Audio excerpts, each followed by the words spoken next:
Today, for the very first time, we are going to be checking out the album Parasomnia by Dream Theater.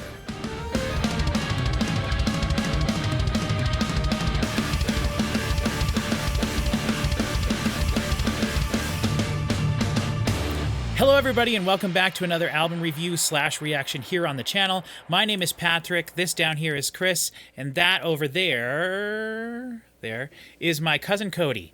No relation, as we said we were joked around.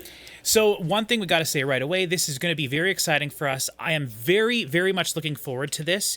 I am aware of Dream Theater.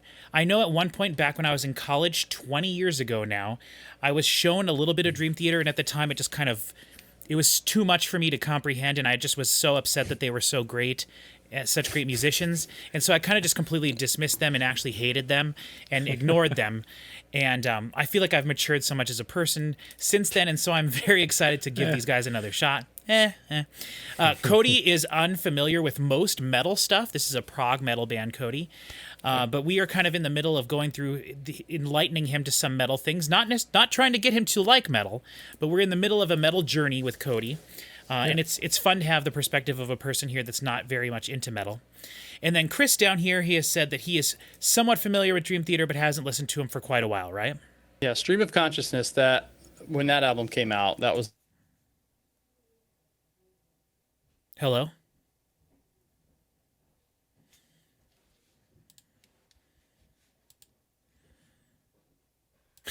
Hello? Oh boy. Really interesting there. What happened there? That is... Wow. Stop being such a piece of shit. What happened there? You disappeared. Hello. You guys just, everything disappeared. I went to OBS. Chris, your video looks fantastic now. I was recording that whole time. So we have all of that. And you guys disappear, and then Chris just voice pops back up and goes, "This is a piece of shit." Now your video is back again.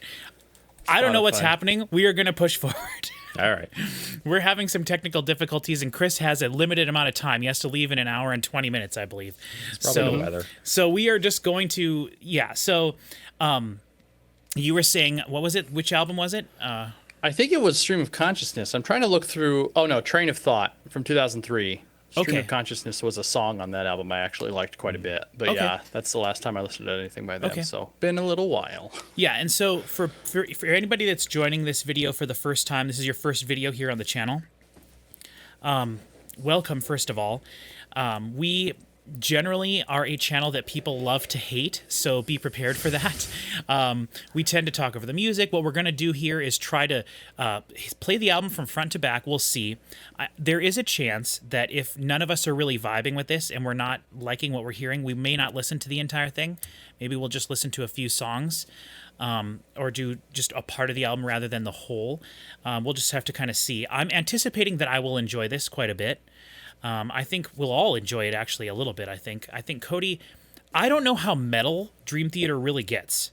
So I don't think that there's ever... I could be totally wrong with this, but I don't think there's ever any screaming vocals ever. I think that it is mostly just... I think it's going to be long instrumental sections. I think there's going to be very complex and technical playing on every single instrument throughout the entire thing. Okay. And I think... Other than that, I really don't know what to expect, I guess. It's what you would expect to hear if you were if you went to some, like an old white guy with long hair who has 25 different fish tanks in his basement. That's... That's what you expect. That's who listens to this. I will say, we don't generally do a ton of research for things that are new because I like to go in as fresh as possible. But because I'm aware of who Dream Theater is, I've heard of them, I know... I watch Herman Lee's YouTube channel every now and then, and he has been, at least he's played with Dream Theater in the past, which he is the guitar player for Dragon Force, for anybody who doesn't know who Herman Lee is. I find him incredibly entertaining. He's talked about Dream Theater a lot. I know that they are considered sort of the height of musicianship when it comes to metal music, just music in general. I did spend quite a while yesterday when I was in the hospital getting my Blincyto hooked back up to me. So I have my Blincyto, my wonderful Blincyto friend is back. Bongo Blincyto? Yeah. For those of you who don't know, I have leukemia, and I'm currently waiting for a bone marrow transplant that will be happening soon. So that's something to keep in mind, I guess. If you get really mad at us and you want to comment on how terrible we are, just bear in mind, if you call me the bald guy, I'm bald because I have cancer. So you can feel like an ass if you say that. But You've been bald for 15 years. well, they don't know that. If they're new here, they don't know that, though, Chris. See? Cody, your mic is still muted, I believe. No, I don't think so. No, I heard it. I You hear do me? not hear Cody at all. Oh, no. That's hilarious. Do you hear Cody, Chris? I hear him. Oh, Yeah. oh no. Oh, shoot. You know what? You're VDO, back, and I right? hear you now. It's fine. All right, Don't all worry right. about it. I didn't So- say anything anyway, so. Right. It's all right. witchcraft, everybody. Sorry, everybody. We've been having technical difficulties, and whatever. It doesn't matter. So, let me see. Where were we? Oh yeah. I guess I want everyone to know that like here's an example of what I'm talking about. Okay. So we posted a video last year. Another Chris, not this Chris, but a different Chris, and I did a reaction for the very first time to a very pretentious band. Okay, that might sound a little familiar to those of you familiar with Dream Theater, but not Dream Theater. Okay, this is not Dream Theater. And on this somewhat pretentious band's reaction, this is a comment we got earlier today. Audio engineers comment about anything but the audio of the guys with 900 times more skill than anything they will ever possess. You're wiki smart at best, bald man. What a dumpster fire of a reaction. So that is what people think of our aggressive. reactions in general. So just be aware of that, okay? Just remember, this is not necessarily super our I feel thing. like that's You know. handpicked. Well, because it's from Polyphia, which you have I wasn't admitted gonna several say that, times but to going through and only commenting on how they look. But we didn't. In a We more- didn't. Please go Well, watch not the only, damn not only. video. Anybody. If you look at the comments, you'd swear that's all we're commenting on. All I said was that the dude was an incredible... He looks like a tool. He looks like Justin Bieber. He looks like Justin Bieber ate Britney Spears and then crapped out this, like, a modern, like, RPG character from a Japanese RPG. Like, it's I think absolutely you're mad that ridiculous. you can't look as cool as he does. Well, yeah, but that's if I could look like him, would I? Sure. Would I have people fawning all over me with incredible technical guitar skills? Sure. Would I Yes. want to do that? Absolutely. Great. No one is here arguing that I look sexy and awesome. Okay, that's not the argument here. No, I know. I'm just saying you're mad because you're jealous. No, that being jealous doesn't make me upset. What makes me upset is the fact that we enjoyed and talked about how good the music sounded, how fantastic it sounded the whole time. But nobody cares. We spent a little bit of time talking about how big of a tool the dude looked like, you know? Right. But that's all people care about. Anyway, we'll try not to comment on any of the dudes in Dream Theater's physical appearance too much. We're not going to watch any video, but you know. So anyway, I know that Mike Portnoy is a member of this band. He's the drummer. He's a very famous drummer, and he has been gone. He came back for this album. Oh. He's been gone for, I believe, 10 years. A 10-year Wow. stint with them. Like I started to say before, we had some technical stuff there. I was in the hospital yesterday, and I read a big chunk of their wiki page. It's an incredibly long wiki page, and so I didn't read the whole thing. And I didn't actually get to this section where Mike Portnoy left. But he was in the band for a large chunk of it. I believe they started in the mid-'80s together. They were all the three guys that started the band, which is the guitar player, the drummer, and I think bass player or maybe keyboard player. I should know that. But three dudes started the band, and they were all members at Berklee College of Music. So I believe it was Berklee. And they started the band, and it sort of changed over the years and got to be what it was. And they released their first album, which I can't remember what that one was called, but then their second album was called Images and Words, which is one of their more famous albums. I even recognized the cover when I saw it the other day, or just yesterday looking on Wiki. And then they had, many albums throughout their career. I think this is their 16th album or something like that, that we're going to be listening to part of it today, if not the whole thing. I have to say, for me personally, I have been on a bit of a journey somewhat trying to discover progressive music the last few years, and I'm slowly opening up to a little bit more of proggy music. I do think their first album was When Dream and Day Unite from 1989. See, they have a lot. Their discography is very funky because they have if you look on They've got these lost and forgotten archives that all happened way before that. But what looks like the first album is that one, and then Images and Words is 92. Yeah, the lost and forgotten archives they have is something that runs through their entire discography. If you look on Spotify, they have that must be a giant set of like everything they released as like B-sides and stuff. Yeah. But anyway, that's their discography. They have a lot of live albums. They have a lot of things like that. So, but I mean, if you guys want to look on Wiki real quick and see how many total albums they have, but anyway, I know when I remember being in high school, which would have been between 2000 and like 2005-ish or so, 2001, 2005, I graduated in 2005. I remember their album Metropolis coming out, which actually I have a copy of it right here. This album, I remember coming out and being like a big deal. And it was interesting reading about them because they wanted to release we don't need to get too deep into everything, but like they had some problems with their record label, and at one point their record label wanted them to release more accessible music, and so they have several albums from what I gather throughout their career where the music is a little bit more accessible. The lengths of the songs is a little bit shorter to make it a little bit more accessible. And so I have to just say, like, totally honestly, like those would be my favorite albums of Dream Theater, which I'm sure is everyone that's a big fan of Dream Theater, their least favorite albums are those albums. But, over time, they got to become a bigger band to the point now where they're like, I think one of the most respected progressive bands, any genre of progressive music, let alone just progressive metal, one of the most respected bands on the planet. Like, people really, really like Dream Theater a lot. They're a very important band. And I was telling Cody before you got on, Chris, I think that other than Pink Floyd, Dream Theater might be the second most important progressive band of all time. I agree. Do you think? I think so too, yeah. Yeah. I'd agree with that. Unless Unless it's like, I don't know, very different. If you want to talk about like classic, and like most important, you got Genesis and like ELO and important for sure, but I just mean like in the history of the timeline of the world, like Pink Floyd and Dream Theater are both pretty big, maybe not the huge. biggest. Yeah.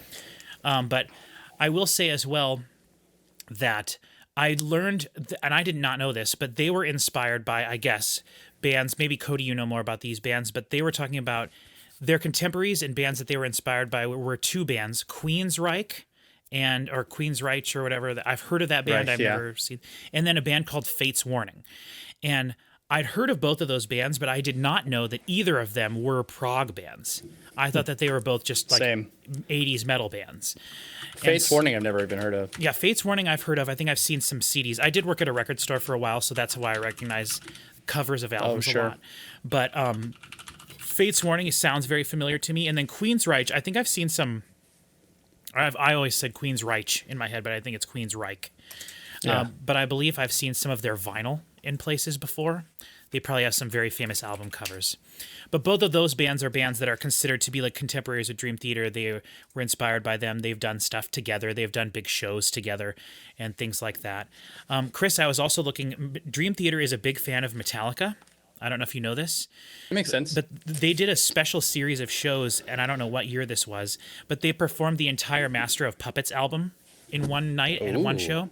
And I bet that was awesome. Apparently that it was one of the things that inspired them. They did that, and I think they did a Megadeth album live. I think it was Megadeth. But they did both of those albums together live, the entirety of the albums, and that was one of the things that also inspired them to make somewhat more shorter songs that were a little bit more accessible. Or at least take some of their longer songs and cut them up into more easily digestible pieces. So yeah, again, this is all hodgepodgey of information here. So just, probably I assume people watching this are already fans of Dream Theater, and this is just kind of for us here to kind of go over some stuff. I won an eBay auction last year of 4 Dream Theater CDs. I think this is like $20 for these 4. And I thought that was pretty good at the time. These are all promo CDs, which is kind of cool, and I haven't opened any of them, but they're not newly sealed. But so I have the Metropolis album, Metropolis Part 2, which they have a song called Metropolis Part 1 that they wanted to be a lot more grandiose, and the record label was fighting with them. So then when they finally got to be a little bit bigger, as far as I understand, they released a whole album that was like some of that stuff, plus some more stuff. And this is from 1999. This is the one that I remember when it came out. And then I have their album Awake. I think I have some of their 90s stuff. Awake, and this one is from 1994. Change of Seasons, which is not a full album of theirs. I believe it's 2 discs, and it is like some different types of things. It's 95. And then I also have their album Falling Into Infinity. Is that the one you were talking about, Chris? No. Which album was it you were talking about? This is from 1997. The one from 03 called... Oh, 03, okay. So that was the one after the Metropolis one. So these are the three that I have, and I do believe that I know I have somewhere. I have a copy of their 1992 album, Images and Words, which is one of their biggest albums. I believe their albums, their biggest albums are Images and Words, and then this Metropolis one, and then maybe some of their more recent ones. Train of Thought from 03 is the one that I have. Train of Thought. Okay. Also, let me know if you guys hear my chair squeaking, because I noticed that the other day that my chair is starting to squeak. So I hear it. I'll try to be better about that. Sorry, everybody watching. So yeah, I think I know we've been really disorganized with this video, but let's just go in and start listening to this, because that's the thing that's going to help us the most. I'm going to open Spotify now, and we'll see if the whole thing falls apart. It's installing Spotify. Nice. Spotify installer is opening. What on earth is going on? Maybe this update will fix your problem. It would sure be great if that's the case, but I highly doubt it. Oh boy. It's just a blank square. You can see what it is. Yeah, you still sound good. Okay, well, we'll see. I listened to a lot of stuff over the last couple days when I was in the hospital. A lot of different music. Finding some interesting, fun stuff. Okay, Dream Theater. I had this all pulled up earlier, by the way. But, you know how it is. Mm-hmm. Okay, Parasomnia. I did read that this album is not necessarily a concept album like a lot of their albums are specific concept albums with a singular story that goes through the whole thing, which I know Cody is right up your alley right now. You're into concept albums. But this album is more the theme of the album is Parasomnia, which is a general term for all the different sort of things that can happen to you while you're sleeping. So that includes like night terrors. It includes just nightmares and stuff in general. It includes like all that sort of like different kind of things that can happen to you. And so I'm not sure if each song is something different or it's just in general kind of creepy stuff that happens at night. I think it's mostly negative stuff. Yeah. Oh, okay. I think it's mostly like creepy negative stuff. So. Okay. Okay. This is the first track, I believe, is an instrumental. This is In the Arms of Morpheus, which is fun because Morpheus, I believe... Morpheus, of course, from Matrix, but also Morpheus is a Greek character, right? And then morphine is named after Morpheus, and morphine is what people take to go to sleep.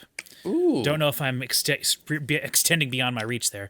Now morphine came from Morpheus. There's no way morphine doesn't come from Morpheus. But That's cool. But you don't know that, right? No, I totally just made that up, 100%. But the thing is, Morpheus his myth or whatever, his like mythology has to do with falling asleep or being put to sleep, I think, right? Well, you were right. It came from the Roman god Morpheus. Right.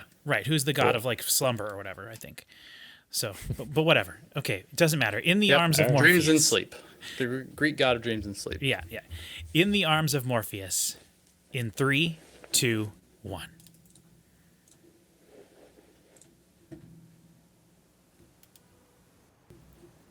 Okay. Killer so far.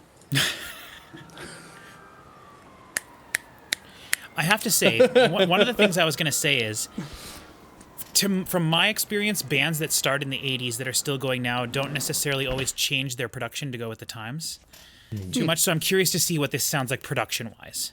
Mm-hmm. If it sounds very modern or if it sounds a little throwback, which could be cool either way. Is this a skit? Something's happening. I hear someone's chair squeaking, and that ain't mine. That's mine. No, it's not. Oh, it is. That's mine. Okay. There is a keyboard player in this band, by the way.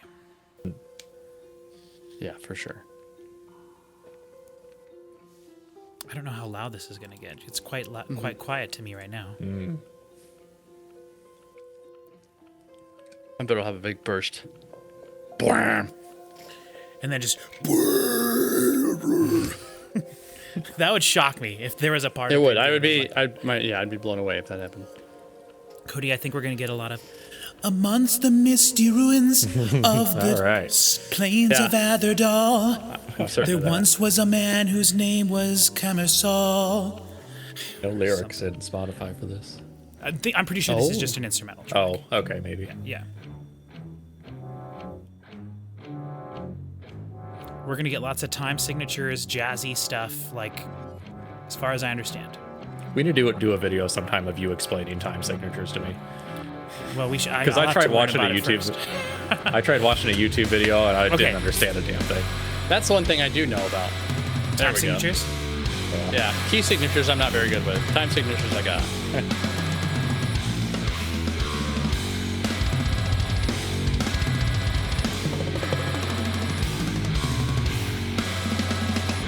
That sounds like an alarm clock ringing, don't you think? I guarantee like it, that's on purpose, right? Yeah, I would say so. It's quite quiet, I think.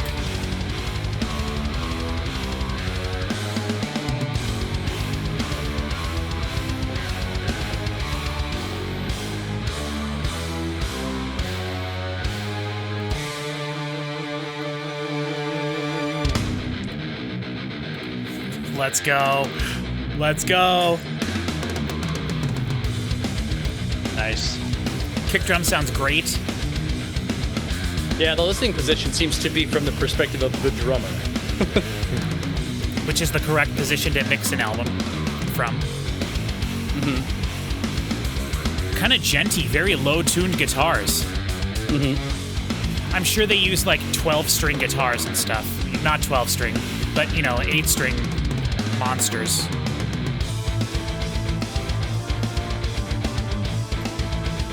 Very dry guitar, sounds great. This is awesome right here. Yeah. Love the medieval call to arms synth. Yeah. They have had several member changes throughout their career. I do not think it's all the original dudes. Keyboard solo, let's go. Oh yeah.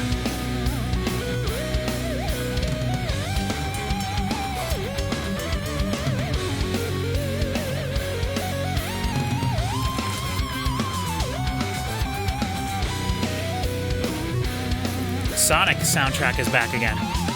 Yeah, couldn't believe it.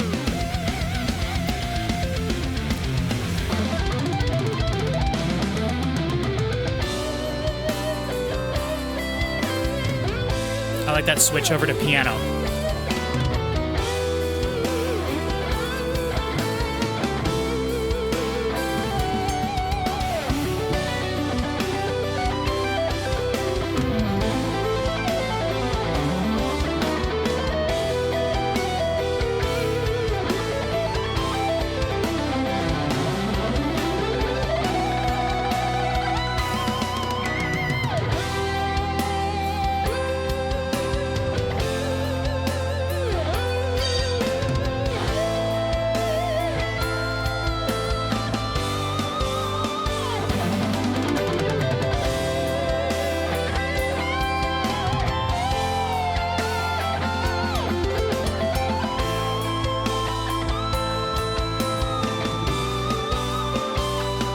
They've only had 5 members that they don't have anymore. Well, I think when people leave, they get people to replace them for a little while, and then, like I said, Mark Portnoy is back. Their drummer now is their original drummer back for the first time in quite a few albums. Yeah. So, all right, so let's pause it before we go into the next track. Okay. Which is Night Terror, which I believe is one of their first singles they released. It has over 3 million plays.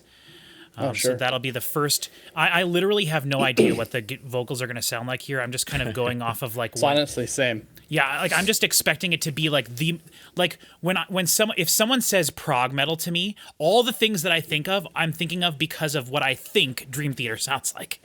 Does that make sense? Yeah. Like that to me is like they're the template or whatever for what it could be. That was really awesome. I think the quality of the recording was fantastic. Zero complaints. Sounded fantastic. I thought it was neat when when you started to hear the piano, right? You were hearing keyboard before that. And then when the keyboard went away, it switched to piano. But when it switched to piano, it became a piano song. Like then the electric guitar was doing a solo, and there really wasn't electric guitar rhythm behind it. It was mostly the piano doing big chunky rhythm stuff.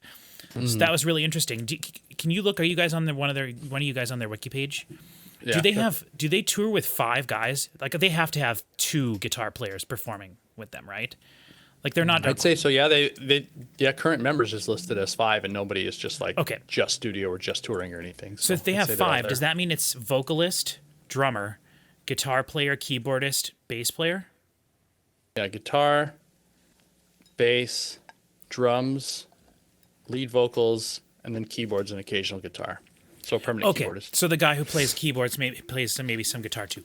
So that would mean that because I was going to say I want to pay attention as we go through the album. Like when the guitar is doing a solo, what is the instrumentation behind it? Like will there ever be guitar riffs over it? But knowing that the keyboard player also plays some guitar means they can get away with doing some overdubbing and stuff. And and they've got a permanent guitarist too, John Petrucci. Right, he's the one guy that's been the main guy in the band, I believe, from the very beginning. Yes. Yeah, and Chris Collins, the lead singer, has been there since day one as well. No, they're on maybe when they first. Player. John. They had a different lead. They had an additional lead vocalist who died last year, 2 years ago. Right, but I think Chris think Collins is listed as lead vocals since '80s. Oh no, you're right. James, I looked at. Lead vocals 91 to present, James LeBrie. Yes, and their first album was their only album with their original vocalist on it, and then he left or something. I know that was the main. Yeah, that's Chris Collins. Yeah, that was sort of the main thing I was reading about on their wiki page was like when members would leave, it would take them a while to replace them. And when they were looking for new members is when they would write new albums. So they would like go they would work on new things. And also from what I was reading, they're a band that's not afraid to like try different things. So like I know for in specific one of the specific instances was normally they write songs then go into the album. Normally they write songs and then go into the studio and record them. But like one of their albums, they decided they were going to rent a studio next to they were going to rent a space next to the studio and like write a whole album there. So they had like 3 weeks to write an album and they like didn't go in with anything. So like they're a band that's not afraid to try stuff like that. And just different things in general. Cause it did seem like they are not afraid to try different things. They've released like EPs where like they call it an EP because it's like 3 songs, but one of the songs is like 42 minutes long. So like stuff like that. So like they are definitely an interesting band in that regard. And they have had many different guys in the band. And I know that if you were ever a member of Dream Theater, even if you like toured with them because someone had to skip a show or something, like it is considered a very huge badge of honor to like have performed live with this band. So, absolutely. I have to say before we get into the first like real song, because that was a neat intro and stuff, and everyone here on the channel knows that I'm not a big fan of instrumental music, but my one fear with this would be that, and from what we just heard, I'm not worried about this anymore, but I would be worried about overplaying, like someone just like the drummer never shutting up and just like constantly doing way too complex of a thing the entire time and being like distracting. That was one thing I was a little worried about. And that same thing could be applied to like literally every person in this band because they're all known for their technical musicianship. So I was a little bit worried about that overplaying. Yeah. And then also the idea of just pretentiousness, doing stuff that's really weird and not catchy and like not a joy to listen to, like intentionally. Does that make sense? Like intentionally making it just intentionally making it harder to understand what's happening, I guess. It's tough when you don't understand, like when you don't know a person's intentions. Like being pretentious is all about right. It's not on the person doing it generally, for sure. Well, no, it's all about like doing something in a way where you're trying to show off that you're better than other people. Right. And it's really, I mean, how can you say that anything that you hear isn't just how they wrote it because that's how they write it? Like that's the characteristic exactly. of their elements. That's kind of what I was saying. The onus of it being pretentious is on the person experiencing it, not necessarily the person that created it. But that is one thing I was a little worried about too, but I really liked what we heard there. And also I want to hear great solos. Like I want to hear technical musicianship and I want to be impressed. I want there to be some accessible parts of these songs as well. Like I don't know if we'll get choruses. Like what are the structures of these songs going to be? That's what we've been talking about recently a lot with our Pink Floyd reaction, which by the way everyone should go check that out on the channel.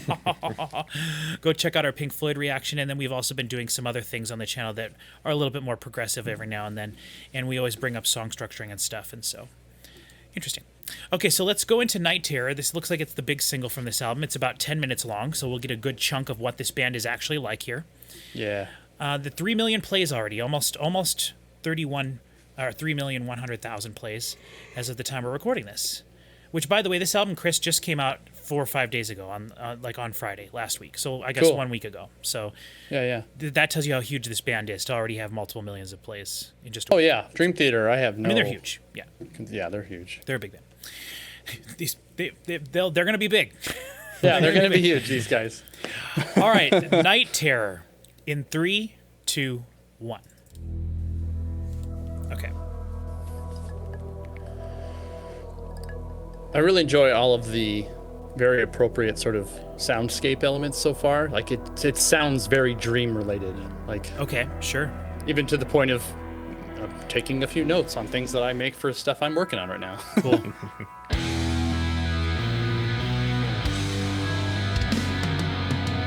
Cody, let us know what you think too. Because Okay. not being like a big metal fan, like So far, the line between prog metal and prog rock is thinner than I was imagining. I think that of all the genres of rock and metal, they're the two most related. Yeah. I think you could easily call something that's prog metal prog rock. Like that last Yeah. song, if you took out the drums or just changed them to be more rock and roll instead of metal, like it's just that's about all I could detect that was making it really metal. Yeah. Absolutely. Love the keyboards here. That kick sounds so good. Yeah.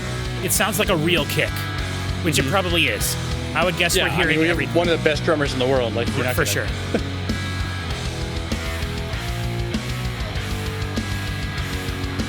The guitar is not mixed super wide, like guitar left, guitar right. So No, it's not hard middle, but it's pretty parallel. yeah, but that's another thing that makes me think that there's one guitar player in this band, which is interesting. Oh, interesting. Oh boy, here we go.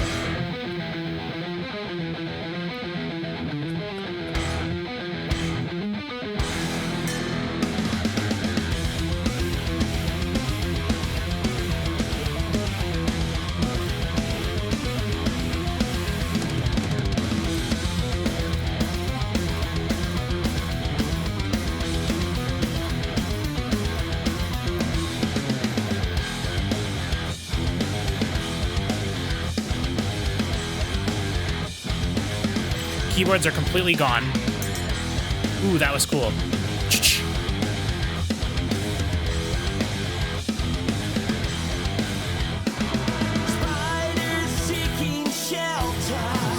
Okay, yeah. Yep. I think I'm gonna really like this band a lot. We're gonna have to do a lot of Dream Theater, I think. That's great. Yeah.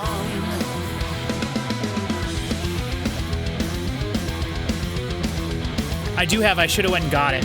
I do have something that I bought of theirs when I was working at that record store. It's called Score, and it's Dream Theater live with an orchestra and a choir.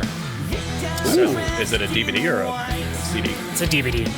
Yeah, I think that'd be cool.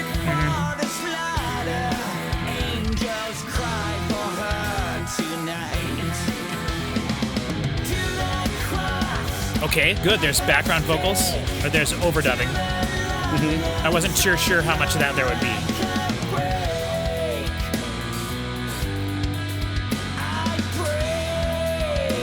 So I'm wondering if the keyboard player is playing guitar here, because there's no keyboard.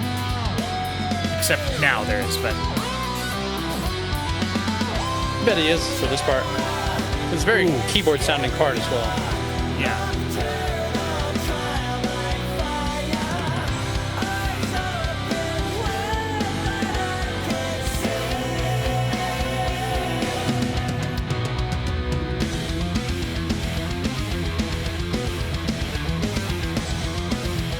The guitars are not very sparkly, you know?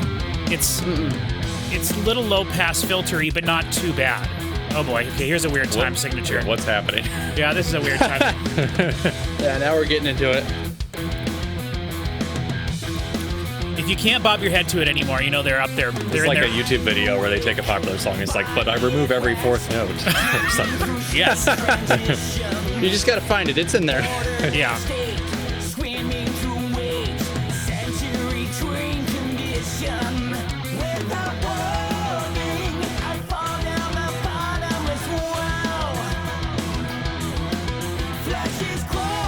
So that the part before this started sounded like a chorus. So I'm really hoping that they go back to that a couple times.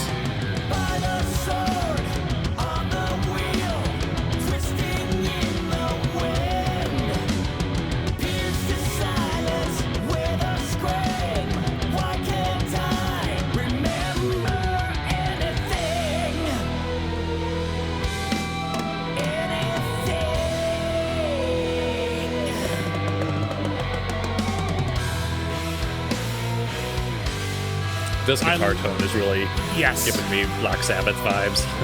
I was just going to say it's very doomy guitar tone kind of part here.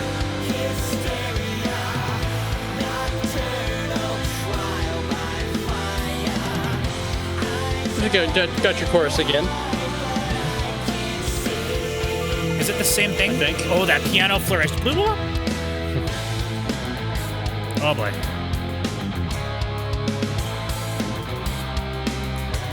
It's like the guitars might be a little low pass, but the cymbals, there's so much tinkly highs. Like there's no... Yes. Everything has really nice space that it was in. Yeah. Oh, here, yeah.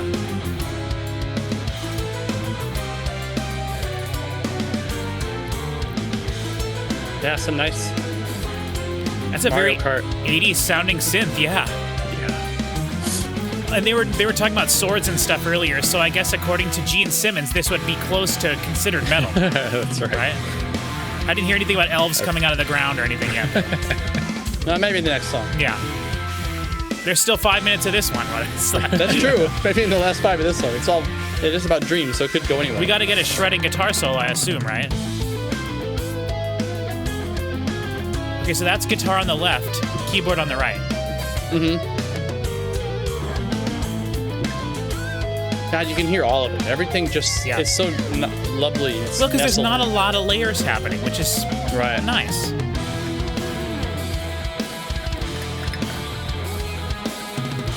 Okay, that's 2 guitars.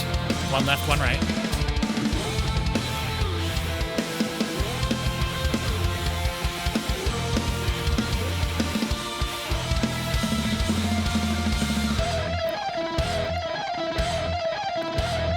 Flight of the Bumblebee. Flight of the Bumblebee.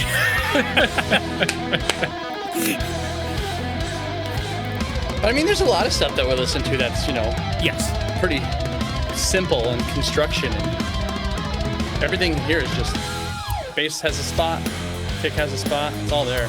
Yeah. You're right. I didn't mean that in a negative way at all. But it was simple. Yeah. Each thing is doing its own thing and fitting where it's supposed to fit. Right, I'm just saying that I feel like the mix on this is deceptively nice. Yeah, it is very good.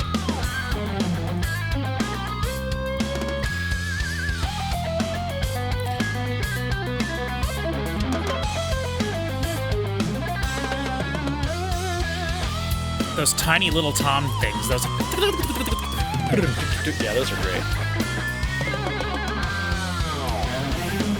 I have no idea what those are called. No rhythm guitar. I think bass is driving that. Their bass is doing it, yeah. Okay.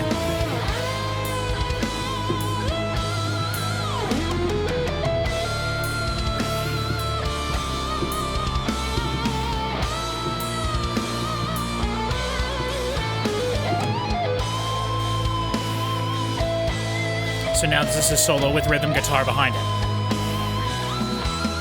And some strings and stuff too. So they are layering more than they could play live. That's just one of the things I'm focusing on.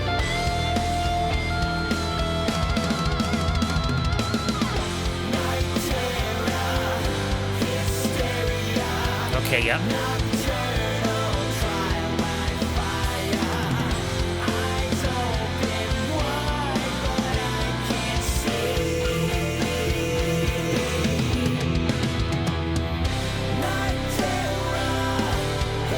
Key change, maybe? I think so.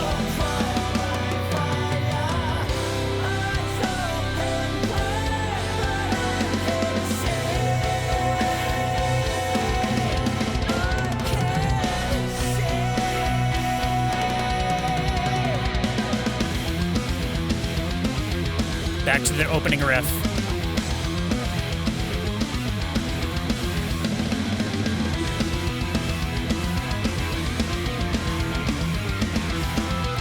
Organ sound, pure organ tone. We'll pause it after this. It didn't feel like a 10-minute song to me. Me either, no. That's one of the joys of prog, I'd say. I am so excited about this because I was so afraid that Dream Theater was going to be something other than what I thought they were going to be. But they are exactly what I thought they were going to be, and they are exactly what I want them to be, which is great. Yeah. This is what I wanted. Yeah, this is exactly what I think of when I think of prog metal is this. You know, verse, first verse, chorus, second verse, maybe another chorus, long ass solo section, come back to the chorus again at the end. Meandering, wander. Yeah, multiple different solo sections, one after the other, different instruments doing solos. We didn't get a lot of keyboards in that song, which I'm a keyboard guy for everybody watching that's not familiar with the channel, so like I want as many keyboards as always flying around. But that was really nice. Mm-hmm. Really nice. Did you like the vocalist? It's not my favorite style of vocals. And one of the things I was going to say, and please everybody don't be too mad at me, but when I hear this, I think of stuff like Journey and Styx and stuff like that. I was getting a little like Ronnie James Dio at times, except like not as powerful. Yeah, and I don't know much Dio, so just like a sleepy Dio, for sure. Yeah, sleepy Dio. If you told me prog vocals, this is literally exactly what I would think. Okay. Yeah, and maybe the reason I'm thinking that is because I've heard samples of Dream Theater stuff in the past, and they are the kind of. I mean, I think they have the quintessential prog sound for sure. Right, exactly. Like any other band with a completely ridiculous name, like Toad the Wet Sprocket and the String Cheese Experiment and crap like that, it's like it all sounds like this. Oh, speaking of that, String Cheese Experiment made me think of it. These guys also have, and Chris Schoenberg is a big fan of. But they have let me look them up real quick here. They have they have many side projects, but one of their side projects is pretty famous, is an all instrumental group called Liquid Tension Experiment. Oh, it's the guys from Dream Theater, but just with no vocalist, as far as I understand it. Interesting. They also have, and this is interesting, these are other spin-offs that these guys are in. This is just from Wiki. Liquid Tension Experiment's the first one, and then Explorers Club, OSI, Platypus, which I've heard of before. That's just a really technical thing. I think it's a little bit more jazzy. I could be wrong. Sons of Apollo, which I think has guest vocalists, so it's other vocalists. And then a band called Metal Allegiance, which is also like a super group that some of these guys were in. All right. So also, earlier when referring to classic prog, I said ELO and I meant ELP. I don't know if I've heard of ELP. I think technically it's Emerson, Lake and Palmer. Okay, I've heard of that. I've never heard of it as a... Wait, is that and prog maybe nobody rock? has. I think so. They're very. Yeah, I was gonna say my dad is very proggy, big prog fan. Do they have a song I would know? I'm sure. I know I've heard of Emerson, Lake and Palmer a bunch, but yeah, I don't know. I don't know the names of their songs. Mike Portnoy actually ended up filling in when the Rev died for on my favorite Avenged Sevenfold album, Nightmare. Oh, interesting. Really interesting. Chris, we keep the amount of... I'm starting to get somewhat sick of all that you guys need to react to Avenged Sevenfold. Like... I'm telling you, man. We should do Nightmare. I want to do Nightmare. And honestly, like, it's every album of theirs. People have said, you need to listen to this one. No, you got to listen to this one. And we just had someone post on our Discord today, which, by the way, everyone that doesn't know, we have a Discord where people help us figure out what to react to next. We talk about a lot of stuff. This channel was sort of founded on Metallica, and we still do a lot of Metallica stuff. So if you're a big fan of Metallica, check it out for that reason. We have a whole channel just based on discussing Metallica stuff there. But we had someone comment just today that the person said, "Hey, I love your channel so much. There's someone we comment with every now and then. We post and interact with." And they were like, "I just listened to Avenged Sevenfold's first album the other day, and every time I hear it, I think more and more it's the perfect album for you guys to listen to on your channel from a production standpoint, a songwriting, vocals, everything." And that's their first album. And you, Chris, have told me that we should listen to Nightmare, which I actually have on CD. And Fantastic. I heard one of their songs from their last album, and it was the most weird thing I've ever heard, I think, ever on the radio. It was like the most weird thing I've ever heard on the radio. I think I heard it too, and I was not a fan. And I've read reviews of that album. This is from, I think, a year or 2 years ago when their most recent album was released. And people say that whole album is very incredibly varied. But anyway, sorry, we're not here to talk about Avenged Sevenfold. But I'm really curious, Cody, what you thought of that. Because to me, this seems like something that would be, like, you like psychedelic rock, right? Yeah. It's fun. You know, I also like stuff that you can sing along with, and that's kind of my big problem with prog rock, even like classic prog rock that I like, is it's when you have a 9-minute song that changes up a million times, it's kind of hard to like get that song stuck in your head. Right. But that's okay. It doesn't mean I don't like it. And this is going right along with that. Like it's cool. It's way more like prog rock than I was expecting. Yeah. And see, that's kind of what I've been finding over the last few years. Like, what I'm looking for is a band that's basically just like this, but that has really heavy sections in it as well. Okay. And I've mentioned that a couple times, and people have been like, you should check this band out. You should check this band out. I know one band that I really like that I found that's sort of like that, that's very heavy, and they're from Germany. They're called Disillusion. And their last album I really liked a lot, and had I had more time with it, I think it would have been on my top 12 for that year. But I think they have a new album coming out later this year, and I'm really looking forward to it. But I have not found a lot of prog metal bands because it's kind of tough, because I feel like when you say prog, like, you couldn't... What do you think about this, Chris, as this statement? If you only scream, can you be a prog band? Yeah, I think so. I mean, what if you? I think it has more to do with song structure than vocals. I that's my gut instinct first too. But to me, when I hear prog music, when I think of prog music, I hear vocals like this. Yeah. In my head, like that's what I associate. If you would, this song was only like 20% vocals though. Like if you replace those with screaming, it still would have been a prog song. I don't know. See, I don't know if I think that. I don't know. And this is all. Well, just then what would it objective. be? What would it be if it had the same kind of structure as Right, this, but it with was all just- screaming? Like, what's your category then? I don't know. Because a metal It's a band new genre. Nobody's ever thought of it. A metal band can still, like a heavy band can still make really long songs. You know, Right. Like Nightwish has 10+ minute long songs, and I don't consider them to be a prog said heavy. band. I know. I'm just saying as an example, like another example of another genre of metal that does long songs. I don't now just because a song is long doesn't mean it's a prog song. No. Outlaw Torrent's 20 minutes. Right, but I do think that having longer songs is a staple of the progressive genre. Yeah. I think even just by virtue of, like, you're not going to get all of those different changes into a short song.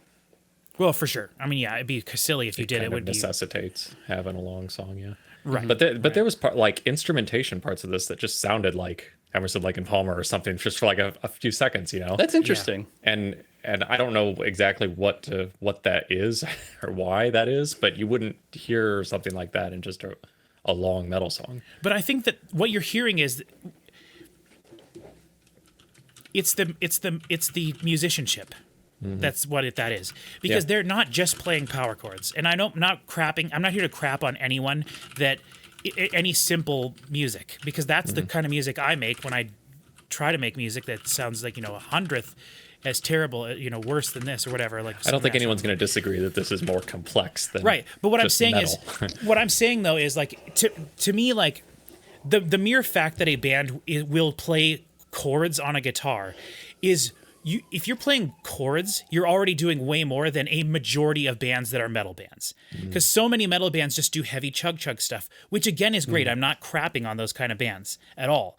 I'm just saying, like, what you refer when you say part of this sounded like Emerson, Lake and Palmer or whatever. Like, I'll bet what you're hearing is a slightly more complex tonal thing happening, right? Yeah. Like, you're hearing more than just the first and the fifth of whatever chord happens to be happening, and that you're hearing multiple things. You're hearing lots of notes being played at the same time, which, as simple as that statement is probably true. Like, you're hearing more complex musical things happening, even if it's just the chord happens to have more notes in the chord. You know what I mean?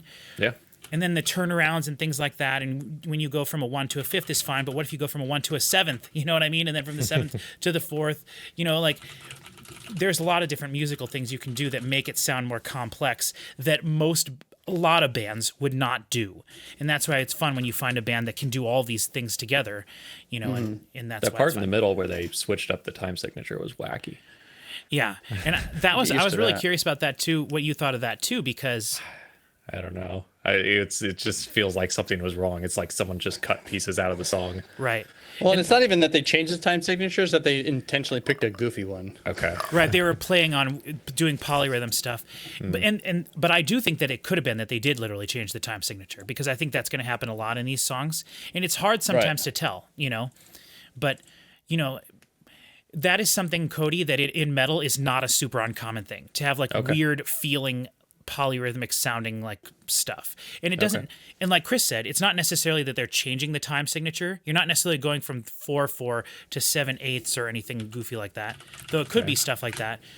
It might just be that you're playing weird on a different accent, and that's what they were talking about in that video we watched the other day. They were talking about something that we were like all kind of a little hazy on what it meant exactly, but anyway, in our What is Metal video, which, by the way, people should check that out. It's up on the channel now, and we got a lot of positive responses and comments from that. It's just called What is Metal, a Conversation Part 1. And we're going to do some more stuff like that in the future, hopefully. But, you know, the rhythmic stuff is a bit of a tougher thing for us to sort of comprehend, not being super good at music theory, because it requires music theory knowledge to understand what's happening. Now, the average person can listen to it, like you were saying, and just be like, something feels off here. But it's not necessarily that it's feeling off, but it can be off-putting, kind of, and it is intentionally not what you expect it to be. So that's where it sounds a little weird. So, all right, let's go on to the next track. I really like that, by the way. I just wanted to go on the record and say that. I thought that was a great song. I'm so happy that they did come back to the chorus, and I do think it was a very catchy chorus. So, like, if I heard that song more, Cody, I would sing along with it when it came on, I think. So, okay, this is A Broken Man. This is also another single that they released. I saw the artwork for this. It was really sweet looking. And it was way cooler than the album cover for this, which I think is kind of lame. Which, by the way, Dream Theater, terrible album covers throughout their entire catalog. Every metal band you've showed me has been terrible. I'm sorry. Well, we got to change that up, because there's a lot of great, awesome metal album covers, but Dream Theater, it actually their album covers remind me of who I really think has the worst album covers of all time, and that is Depeche Mode. Depeche Mode would absolutely win the award for worst album covers of all time. But these all just look like terrible Photoshops, you know what I mean? Like, I could very much do. This new one looks like AI crap. I guarantee it's not AI, because they didn't want to get involved in that. But that's what it looks like. Right. It's very stylized in a particular way, but it's dreamlike. For sure. Whatever. But yeah, whatever. Their whole catalog, from what I saw, kind of crappy album cover. So fight me, I guess, in the comments about that. Okay, this is A Broken Man. In 3, 2, 1. Oh wow! Not what I expected after that last 2. Okay, this is a lot more jazzy right away. Just some Protest the Hero in this. Interesting. So that again is 2 guitars spread wide, and there's also keyboards in there.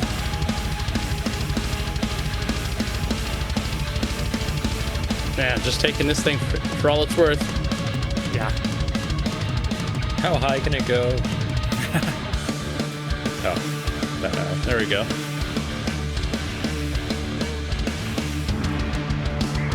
Ooh. That guitar thing there reminded me of something I can't go with. That gong or whatever that was really neat in there. I love some radio voices. Chris, is this like Tool? Kind of. Yeah? The drumming is a bit toolish. Well, I just thought the guitar riff maybe. A bit, kind of. Which, by the way, while we're talking about Tool, I did bring my 3 Tool albums down here, so I could at least officially have them down here.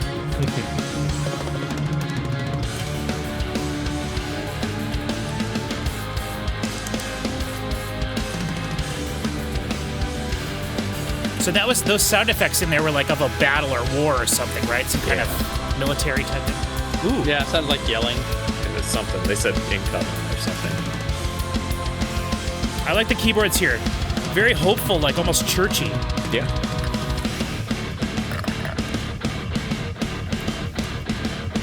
kind of anime, the guitar a little bit.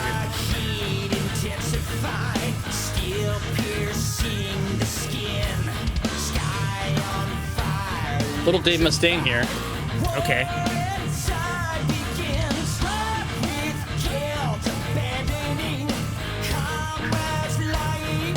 I don't know how I feel about that delay on that vocal.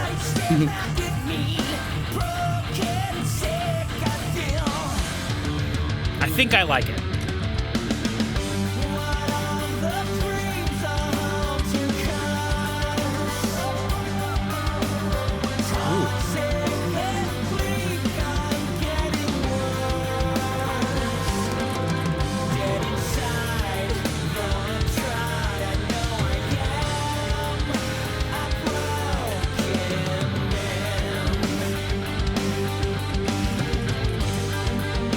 Ooh, harmony guitars there.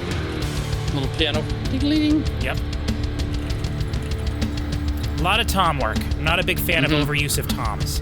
I like a much more simple trap sound.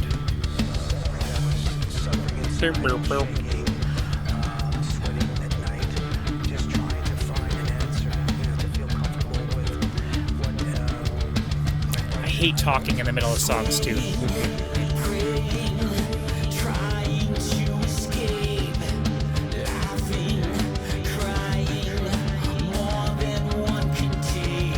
I mean, this is like Faith No More vocals kind of sounding stuff.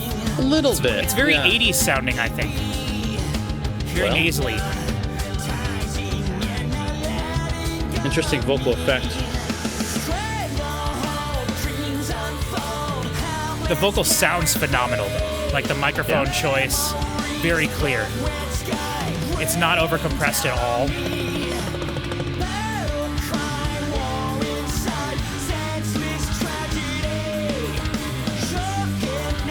Oh, the bass is doing a lot there.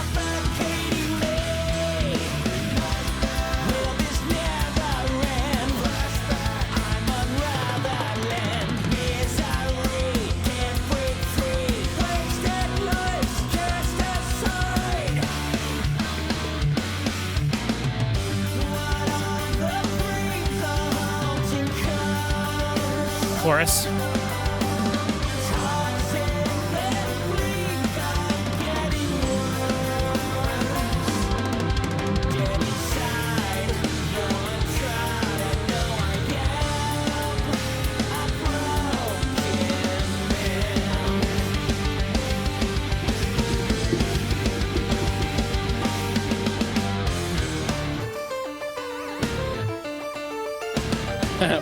Sticks. Yeah. That little keyboard wobble in there is so funny.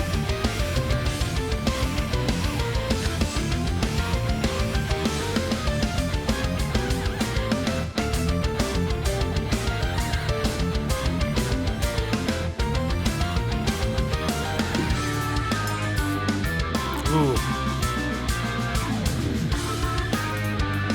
See, that keyboard song is what I think of when I think of Emerson, Lake and Palmer. That sound? Okay. Yeah. That's a super classic organy keyboard sound.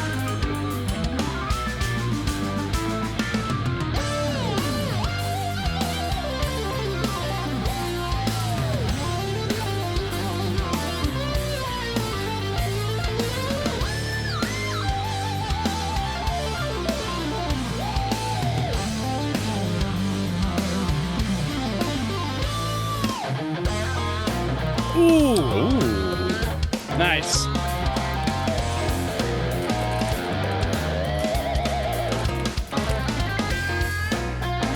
Oh, this is awesome.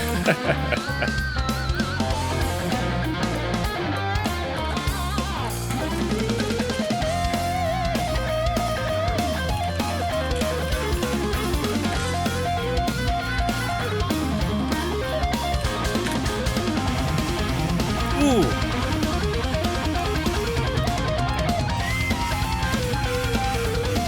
This is a little Joe Satriani here, for sure. That was awesome. Yeah.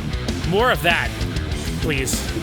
I think there's probably a lot of Joe Satriani in this that I've just realized is the connection. I'm Probably. trying to See, and I don't know very much about Joe Satriani other than what I've heard. Like, I've heard his name. but that's pretty much it. I have a bunch of cassettes of him. That's all I know. That's funny. Crystal Planet is a fantastic album of his. Okay. All instrumental, though.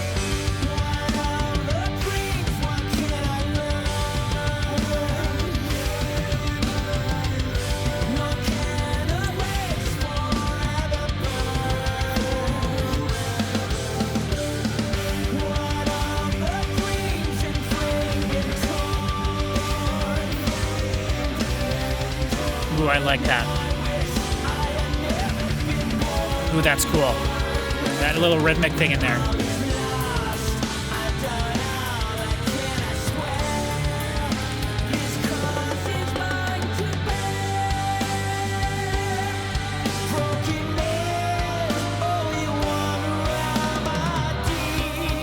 Cody, are you looking at the lyrics at all?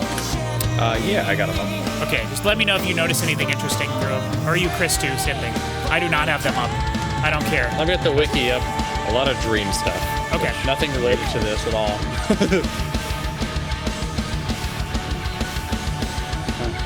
Now I have nothing open. They're not going to do the chorus another time here, are they? No. I doubt it. Bit of a bummer for me there. You just...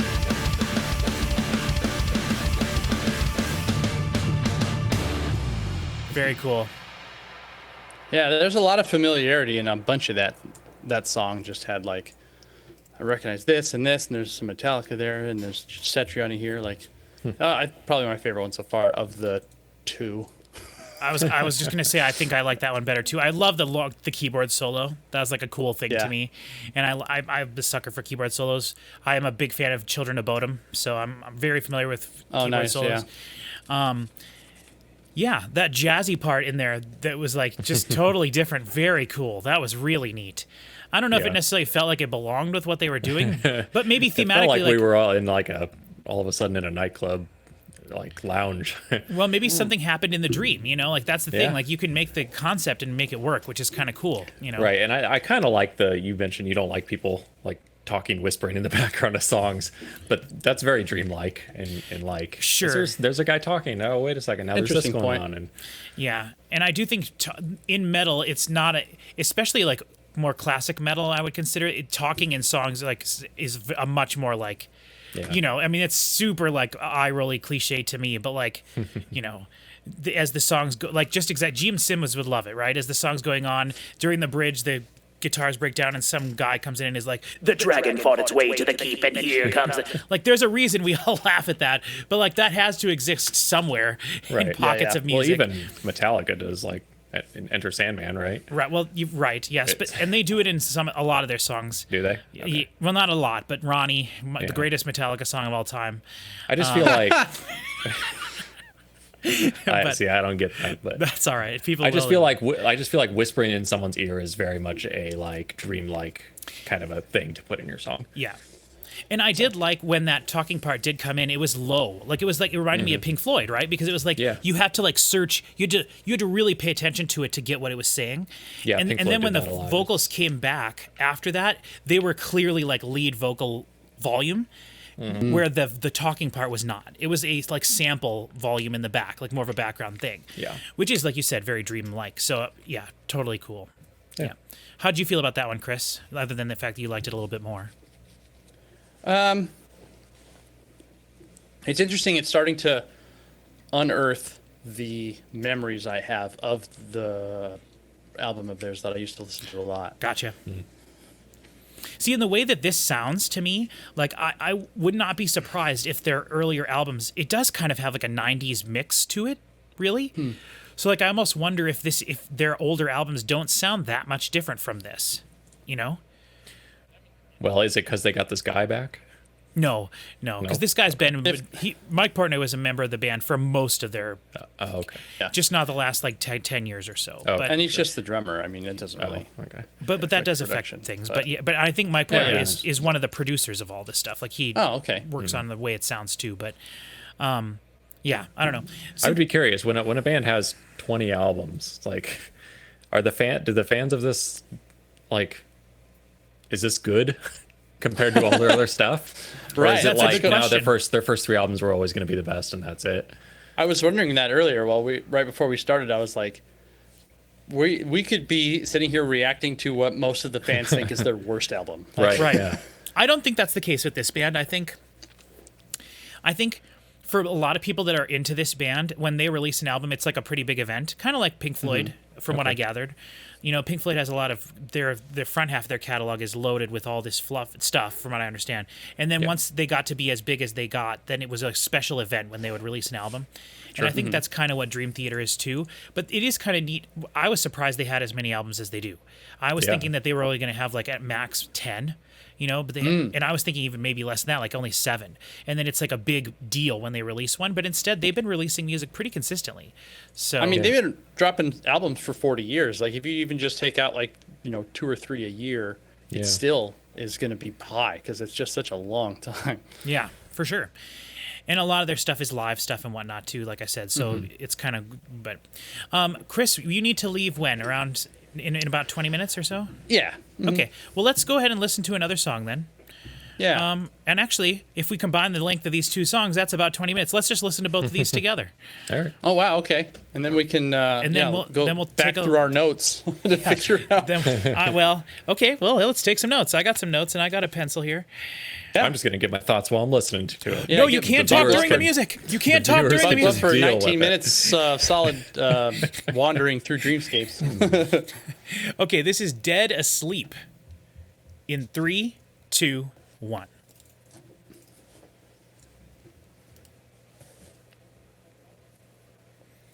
Cody, your heater is killing me when we leave these quiet parts. Sorry. It's cold. It's cold outside, man. I know. We have ours turned off here. If my folks are upstairs freezing to death, that's their fault.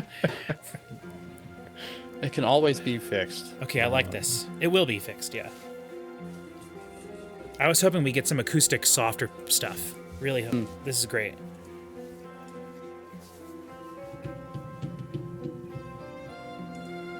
Ooh. Violin, fiddle. Mm-hmm.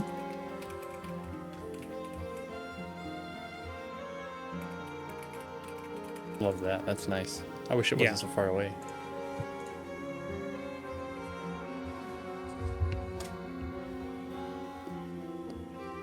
And there's some weird, like, accordion patch on the right, too.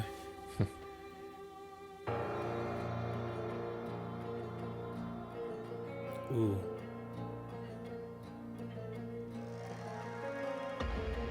The distance on this is really interesting. That was cool. That's like a digital explosion. That was very cool. Concert bass drum. Nice. Yeah.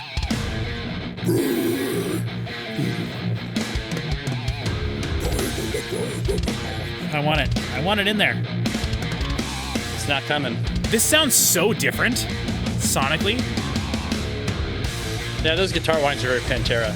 Super dry. Awesome. This is great. I wasn't sure how metal this was going to get, but this is pretty metal. I don't know. The last song started out pretty heavy, too, and then a minute into it. That's true. We didn't even talk about that. That was a really weird part, yeah. Whoa. Whoa. Phaser on there, flanger. Phase, yeah. I don't know about that.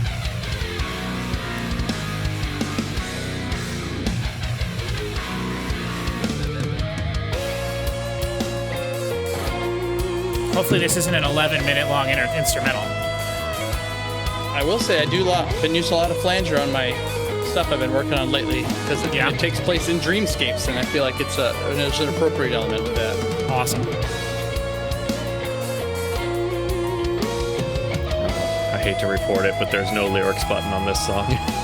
Oh dear. Oh my god, I take back everything I said. Alright, I'll try to just enjoy it. Alright, sorry to ruin it.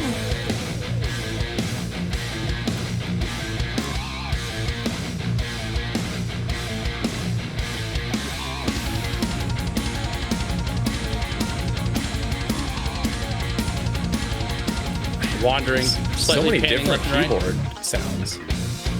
Well, that's the beauty of having a keyboard player. I guess. You have every sound ever known to man at your fingertips. Yep.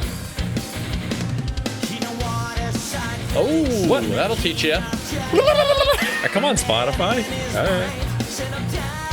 This one wasn't one of their singles, I guess. Yeah, it was too long. Nobody could transcribe this.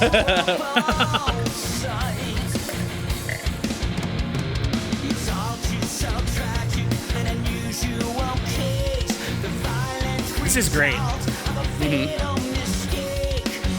Not my favorite type of vocals, I will admit. But Neither, yeah. sounds awesome.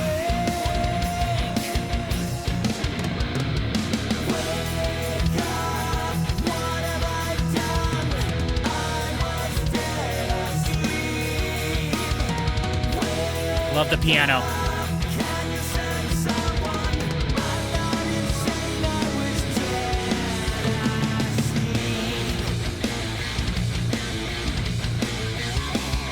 Ooh, nice squeal.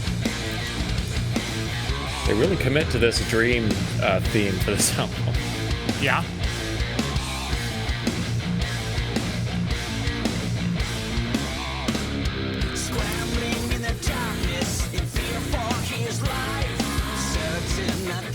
Flanger on the vocal again. Some kind of filter. It's like going up and down.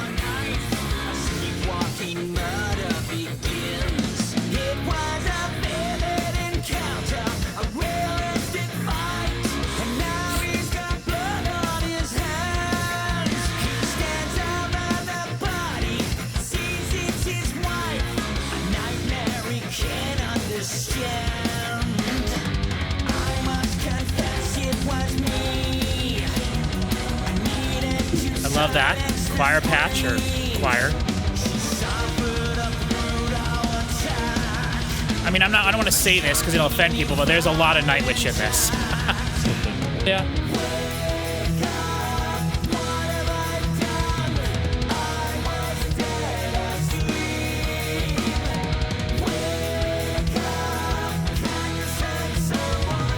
I just like that I can understand the vocals. Yeah, I that's guess. true. Yeah. He's not my favorite vocalist sound, but Yeah.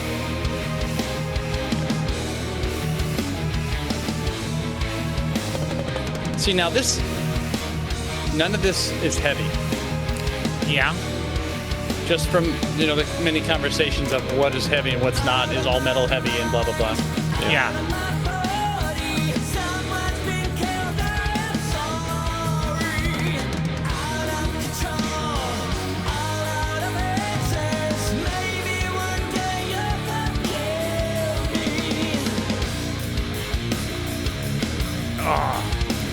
That's very Metallica. Absolutely. Yep. The guitar goes away when the solo comes in. I don't like that. Just keep recording a rhythm part and do your part over it. they did that last song. They do it occasionally, yeah, but that's why I kind of like pointing out when we're hearing more things than they could actually be doing, because it seems like they're trying to stick to what they can reproduce live pretty faithfully. I used to be able to tell what kind of guitar this was by hearing it tonally. Or at least what kind of guitar I was hearing. Yeah. But those days I think might be. Oh, Godsmack makes an appearance. Wah? Oh yeah, there was Wah in there.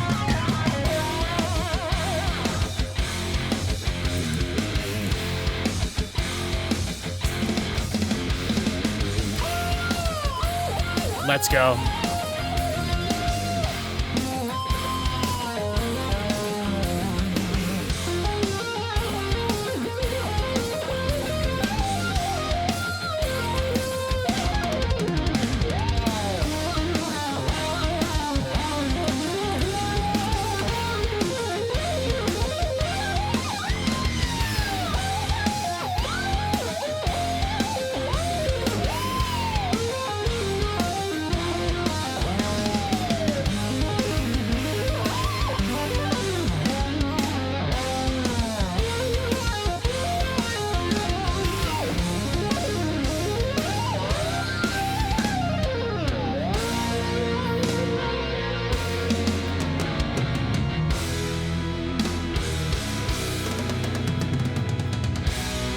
I really wish Chris Schoenberg could have been here with us for this. He wanted to. He wanted to, and we just figured. I figured he and I talked about it yesterday, and we were like, just do it without me, because I wanted to get this reaction recorded, you know?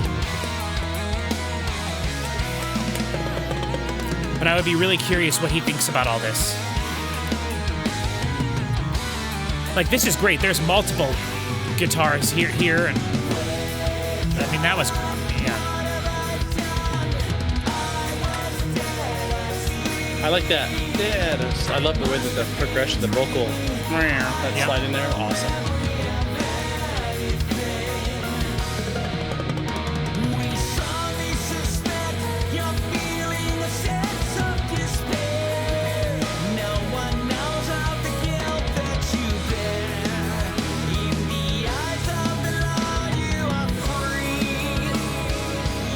Oh, the piano.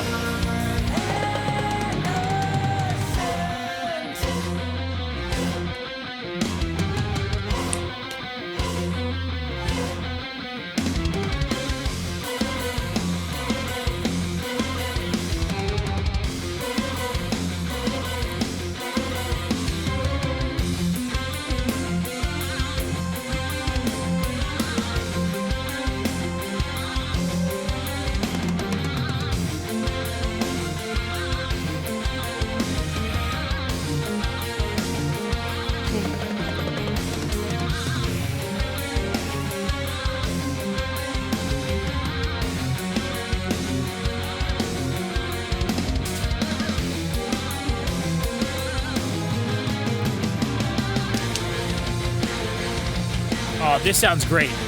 There's more layering here, though.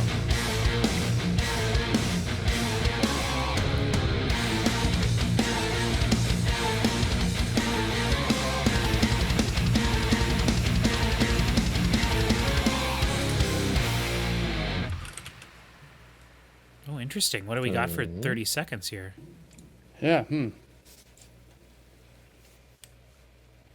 Is this the halfway point?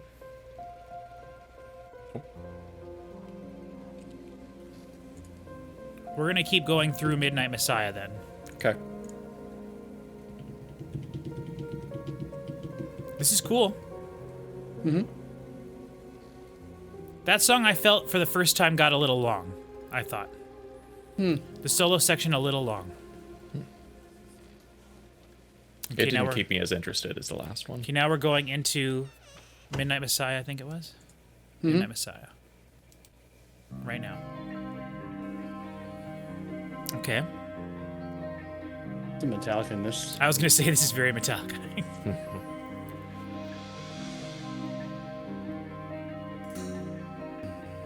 Except they're actually playing the guitar, like, with a little bit of dynamic playing. That's why I'm like trapped. Wow. I keep thinking that I'm waking up, but I'm still in a dream. All of a sudden, we've transported to the 80s. It's one now. How do you really wake up? And those drums, that reverb, holy crap. Whoa, that wasn't a dream. That was a visitation to this real place. Just wandering above. Ooh, and then perfectly dry. This is so Metallica. This whole song so far, man. Male choir? Let's go. You never I hear love male that choir. stuff. You never hear it. It's so cool, and I never hear it. Female voices cut through stuff like this way easier, so you never hear male choir. Mm-hmm. Very cool.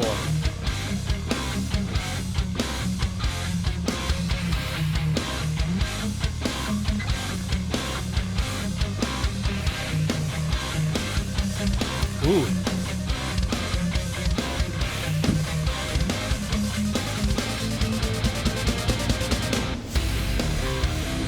Oh.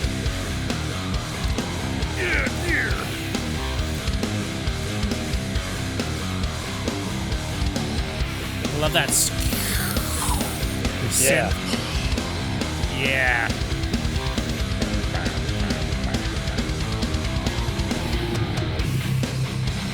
Yeah, Metallica.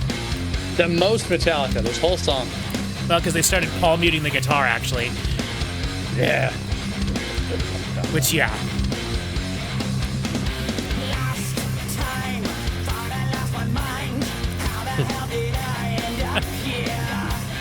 And then Dave Mustaine rolls in. This guy's way better than Dave ever thought about trying to be. Very much. Very, very much so. Cody, do you know anything about Megadeth? No, not really. Keep it that way. Okay. Imagine if this lead singer had been poisoned in some way.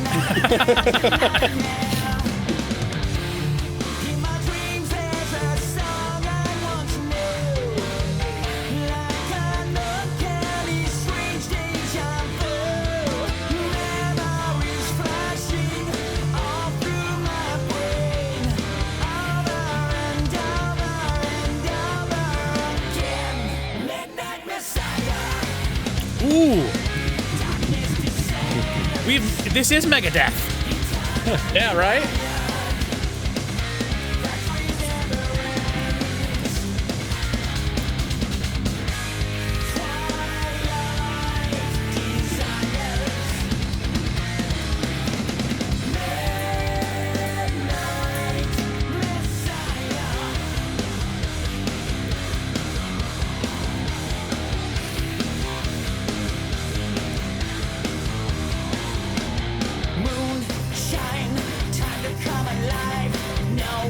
This is very Halloween-y song.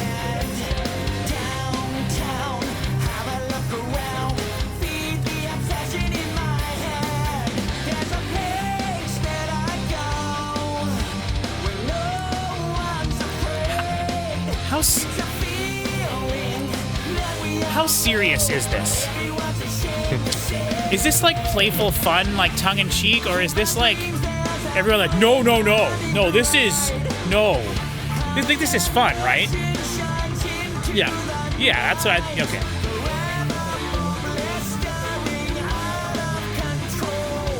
I don't know. I watched a video recently of Mike Portnoy doing some drum stuff, and I watched it for like half an hour. And he's clearly not a weirdo. He knows he's having a good time.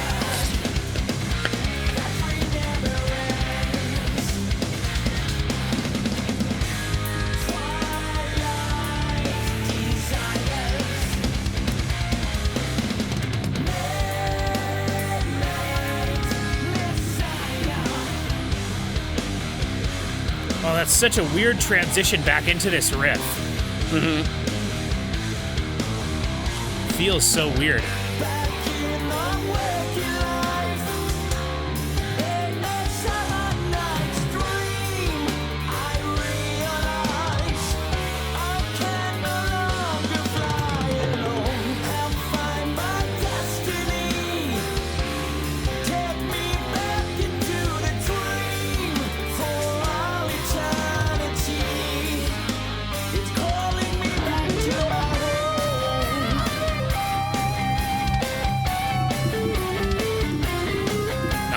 Rhythm guitar underneath it. This actually reminds me of Avenged Sevenfold. Oh, okay. And for everybody watching, we're aware that Dream Theater was around before Avenged Sevenfold. You can still compare things like that. Even more specifically, the Avenged album that he drummed on. Oh, for sure. Huh.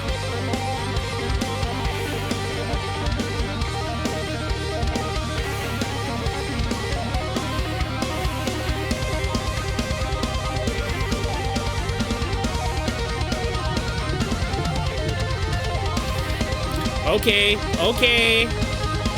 we got it. It was cool, don't get me wrong, but maybe a little bit twice as long as it needed to be there. And 1 measure too long. Yeah, well, yeah, one cycle through 4 measures, yeah.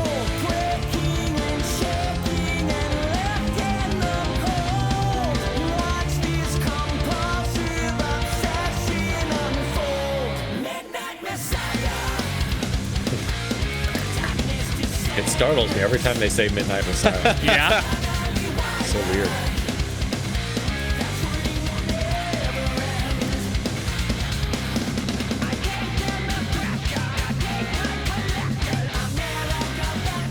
All those little splashes.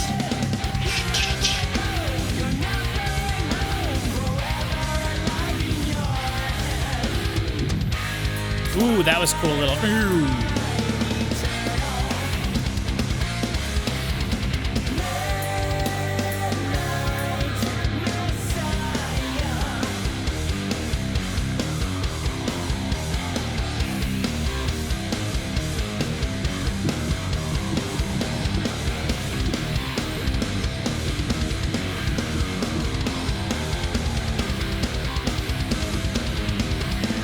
Was that men's choir in this song or the previous one? This song, right? Was it this song? Yeah, I think it was don't this one. remember. So I was like, we're about to do 19 straight minutes of wandering music. You definitely want to take notes. For sure. Yeah, it was this one because it was during a very Metallica element in the first 5 minutes. Yep, you're right. Okay, I'm pausing. I'm stopping. All right. All right, I think that was my favorite song I've heard so far. I'll agree. Cody? It was all right. That was the most metal sounding one, so that doesn't surprise me. I feel like the most prog rock ones were still like the first two we heard. Right. But maybe, I don't know. They've all been good though. I think I'm starting to notice some stuff that I don't care for as much with this band, and I think a lot of it has to do with the thing I talk about all the time is like, I wish that they would choose to overdub more stuff in the studio. Like, I think you can... I talk about it all the time, and people sometimes get mad at me, but like I really do feel like they are leaving some stuff in the studio that they could have easily done, you know? And I understand the idea of, especially for a band like this that is known for their live performances, known for their technical musicianship, like they want to make sure that they can recreate the album very faithfully live. And so I can understand 1,000,000% why that is an important thing for them.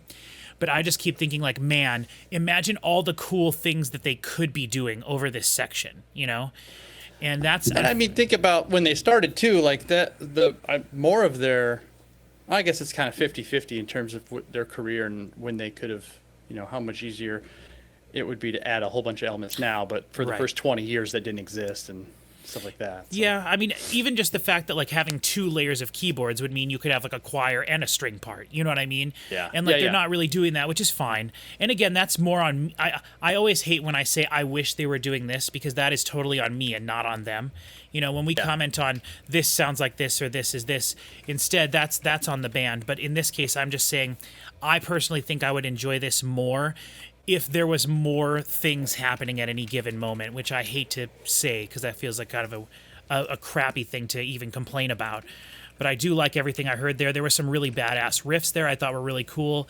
I like the fact that it was a very defined chorus. It happened 3 times. Every time it went back into the Midnight Messiah part. You know, it started with Midnight Messiah and it went into that sort of Megadeth-y, like more metal part. And then it ended going back to that more Peter Gunn part, you know, and I liked that.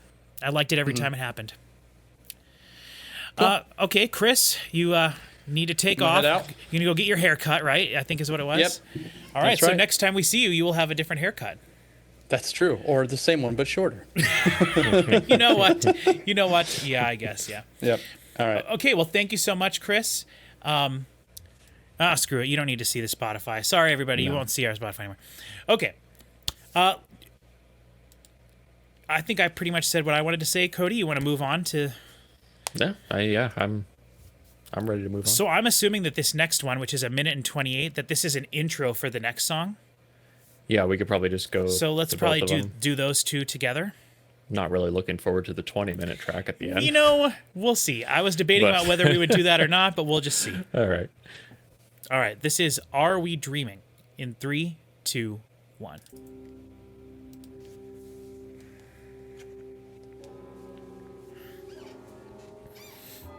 Oh, this might be some more sound effects and stuff. Mm-hmm. I feel it's weird that the band Dream Theater waited for like 24 albums to make a Dream-themed album.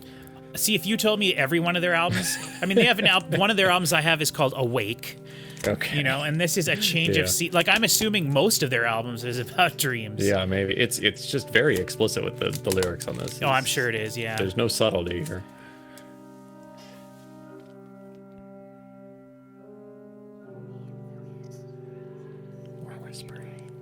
Whispering too. Whoa.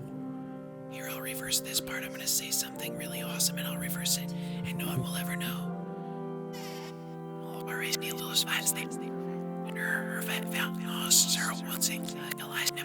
No. I can't believe he said that.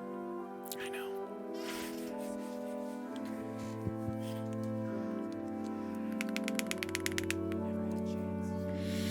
Does this remind you when church is like not yet started and people are shuffling in. It didn't until you said that, but now, yeah. I'm sure everything they were saying there was super important. So. Oh, sure.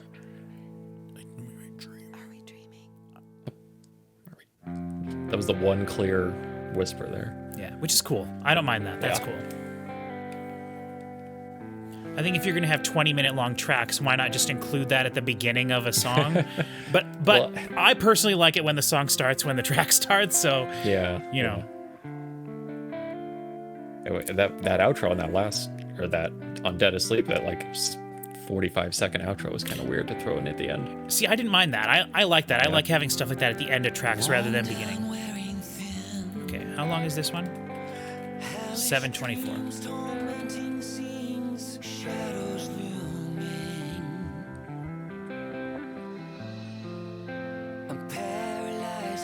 Now we can't see my... Ooh, it's actually... Look, it's moving right now. All right. It's actually going right now. I just got that right now. Dude, that's awesome.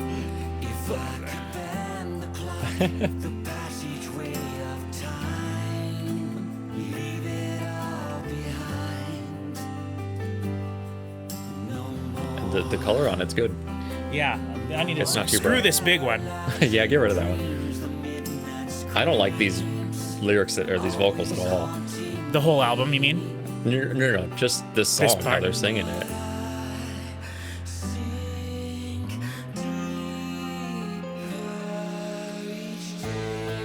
See, I didn't mind it that much. Okay, let's see where it goes. Yeah. Every one of these songs has the first minute is like completely different than the rest of the song. Yeah. Wow.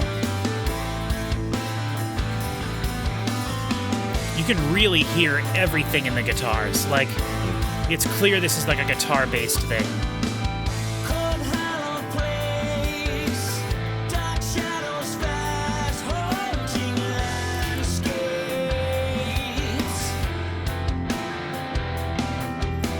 I like the piano. Yeah, I figured you would. Yeah. To me, that is like not metal at all. A piano? Yeah. Well, this is not very metal. No. Right. Would you hear a piano in just a regular metal song I mean, at all? you could. It would be more of like an effect rather than like. Rarely would you hear someone playing like this ever. Okay. Maybe during like a really quiet part before it gets heavy again. Yeah. But yeah. But remember, metal is like Nightwish too, you know. So Sure.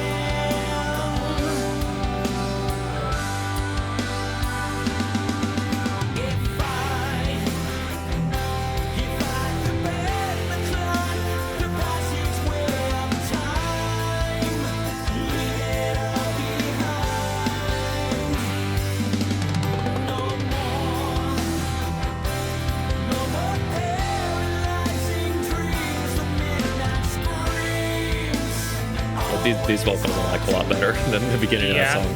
For whatever reason, I don't know why. yeah.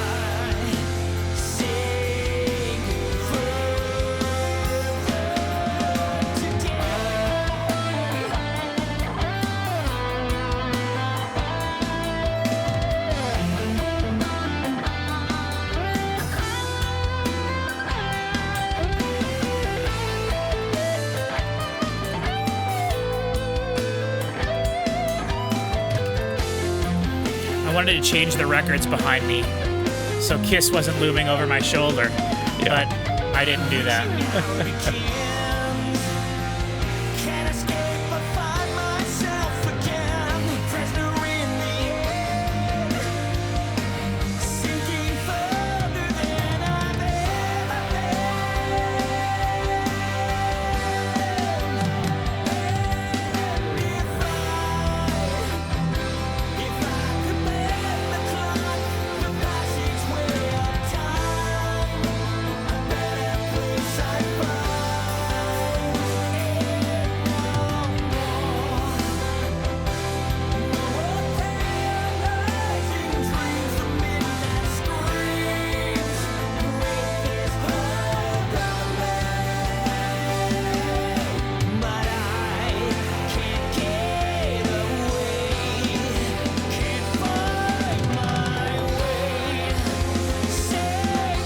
Honestly, this song's a little boring to me. Yeah.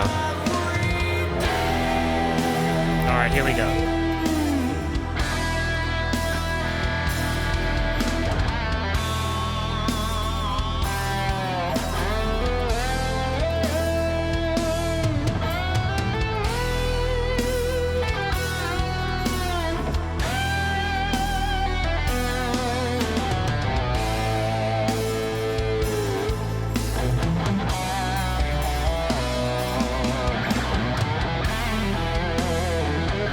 Love this solo.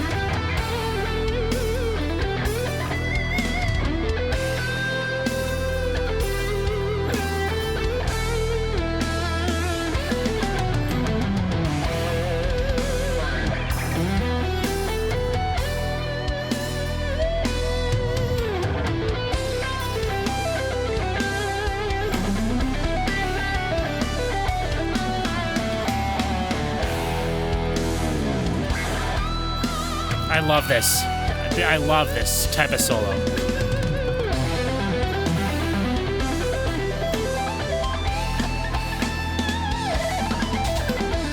Yeah.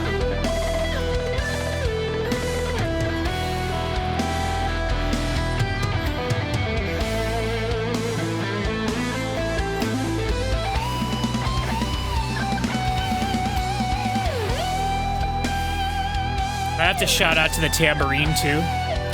We haven't been hearing a lot of like auxiliary percussion stuff. Yeah.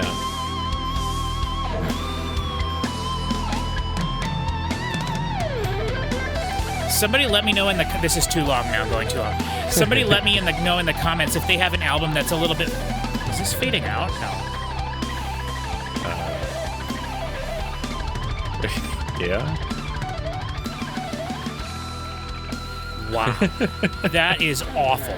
This is literally that's a terrible This is fade-out. one of the worst things I've ever heard. Now, all of a sudden, that is terrible. Yeah. Why would they do that? That honestly, like, this is going to impact. If I was going to give this album a score before that, I would give it a higher score than now that I've heard this. That is bad enough to drop the entire score of the album down.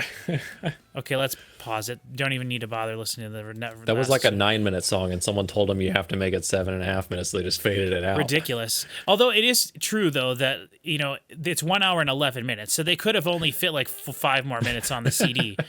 But like I don't. Yeah. That's not Like, an no, excuse. Shadowman incident must be 19 minutes long.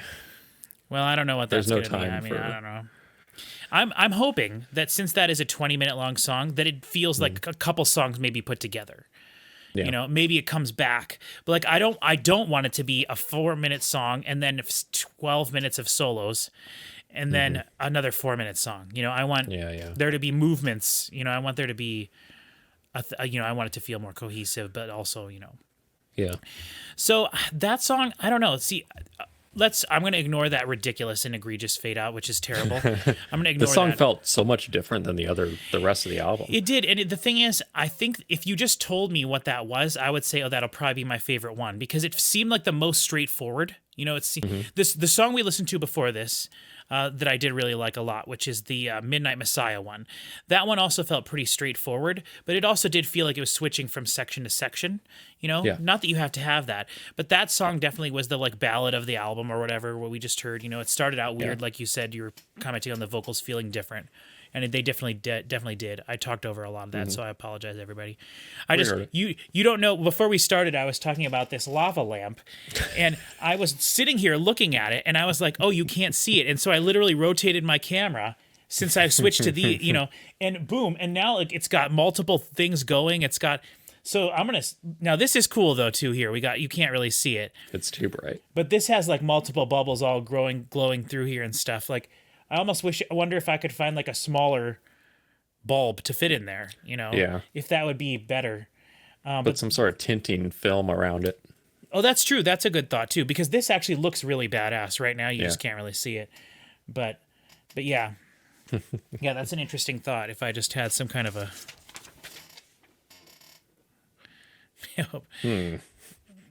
It's still too bright. What the hell? I don't know. Whatever. But anyway, so that was why I was freaking out about the lava lamp. Sorry, everybody, for getting distracted. Like, ooh, a squirrel. Yeah, I don't know. Let's just do this last song. Let's just do it. Okay. Let's just do it and we'll see what happens. All right. The Shadowman incident, which I do want to point out, if you want to look at the artwork here, there is like a Shadowman in the corner. Oh, I didn't notice that. Yeah, and we haven't been talking about the artwork too much. I find the idea of night terrors specifically absolutely terrify me. Like I hate that, the idea, because people who have night terrors, they wake up and they can't move. Like they're half awake, half asleep. I'm sure you're familiar with that kind of. Oh, like sleep paralysis? Sleep paralysis, yes, because that's when you experience, I think, night terrors. I could be wrong. No, sleep paralysis is when you're like awake but you can't move. That happened to me once, but I wasn't having like terrors at the time. Okay, you just couldn't move. Yeah. Because from what I've heard, it's like it's like very similar amongst people that do have it. But if you have sleep paralysis, you see hallucinations and things in your room, and you can't do anything. You can't do anything. That's interesting. I think when that happened to me, I think my eyes were still closed. Okay, gotcha. So that's interesting though. It's I could see that totally going along with like terrors and stuff. Yeah, and I'm not like super like I don't know that much about this stuff anyway. Thank goodness I don't have that problem either. But I know people who do have sleep paralysis. I had a friend. We saw a lady we worked at the studio when I was working at the recording studio in Omaha. She had sleep paralysis, and she would wake up and she would lay there for a while. I mean, I'm sure it feels like hours, and it could be minutes, but it feels like hours. Yeah. But I know that there's multiple stories of people who, when they experience it, there's a person, like a thing, like a creature that they see, get closer to them, and it's the same thing every time. Like it is like a recurring it's thing. Just a recurring nightmare. I mean, it makes sense. You're basically like half awake. Right. So. It's terrifying. To me, that sounds like the most terrifying thing. I mean, I hate that idea. Yeah. So, but anyway, we haven't really been talking about the thematic elements of any of this, and I can hear what he's saying, but I'm not a vocal person. I did want to say before we go into this, one of the things I am grateful for this whole time is he feels like the kind of vocalist who could hitch it up into that falsetto style, like Dio. Yeah, and I'm just like, thank goodness he's not doing that. And maybe they don't do that in this band very much. There are vocals, overdubs, and ahs and oohs and things over the choruses, and you really hear vocal harmonies and things. And some of those are a little higher, for sure. They're doing higher parts, but it's never this like the lead vocal is this like shrill hair metal sounding thing, which thank goodness. I hate those style vocals, and this is kind of bordering on a style of vocals that I really don't like in the first place, but it's very dreamlike the way he's singing, and so I feel like it's working really nicely with it. Okay, this is the Shadowman incident, which is terrifying. In 3, 2, 1. And it's 20 minutes long, which is also terrifying. Well, yeah. I think this is the longest track we've reacted to on the channel. Longest one I have. Yeah. Settle in.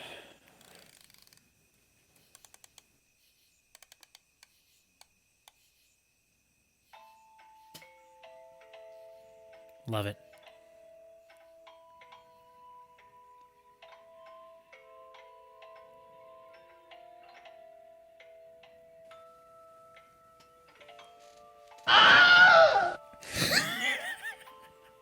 You're ruining the vibes. Man. Sorry. I'll definitely cut that out of the audio.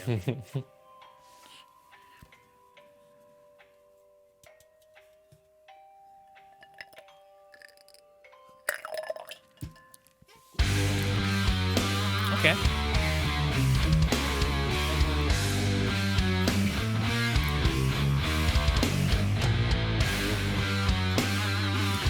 Interesting.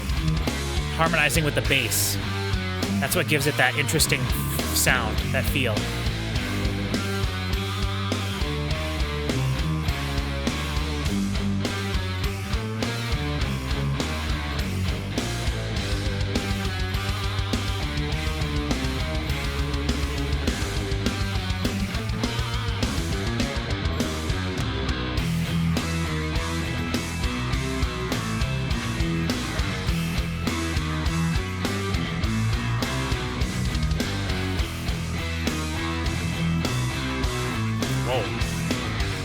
Oh, they're skipping some note measures in this.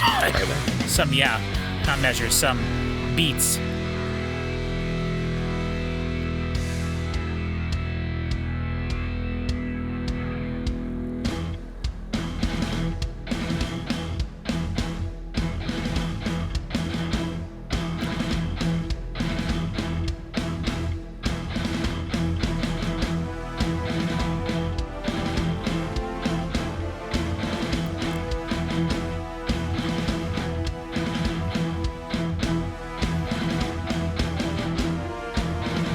militaristic. Yes. With the regal brass too, you know.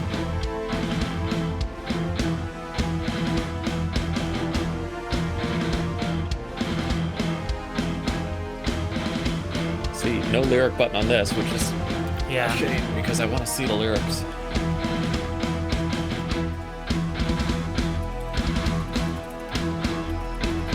I think the longest song these guys have made is over 40. It's like 42 minutes. Ooh. Doesn't even fit on one side of a record. Yeah, it wouldn't. Yeah, I don't know. It might be split up into movements, though. I'm not too sure about that. Okay, I got the lyrics. There's actually a lot of lyrics. Okay. Which But it makes should sense. be for 20 minutes, yeah. Right, yeah. See, to me, I like all of this that's happening, but to me, it would be cooler if the guy could do a little bit of harsh vocals, and they did do heavier parts in between all this stuff. You know, like just adding that extra metal element to it. But that's not what they do, and that's fine. I'm not expecting that. I'm just saying.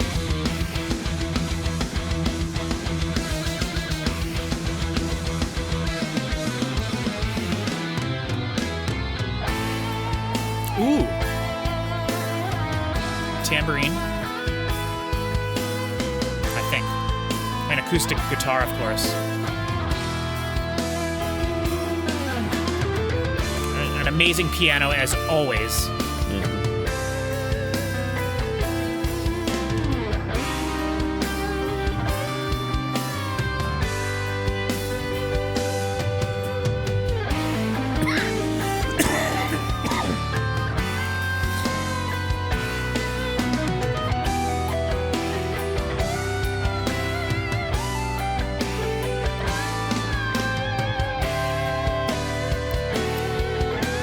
There's some good lyrical analysis for this song on Rap Genius.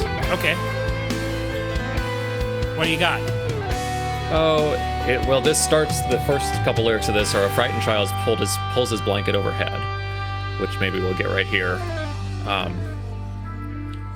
Yeah, we should. We can just discuss it afterwards if you want. Yeah.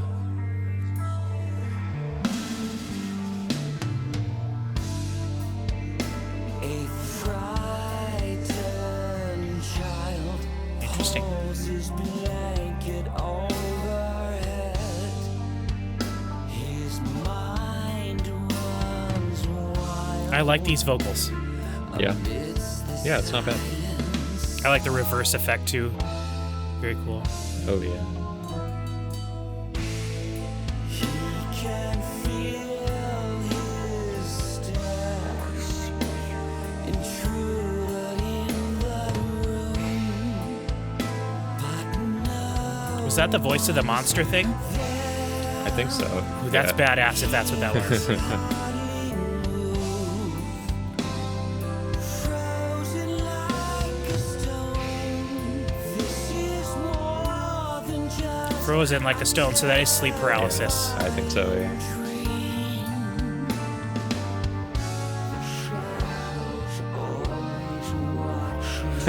Very cool. Yeah, that's great.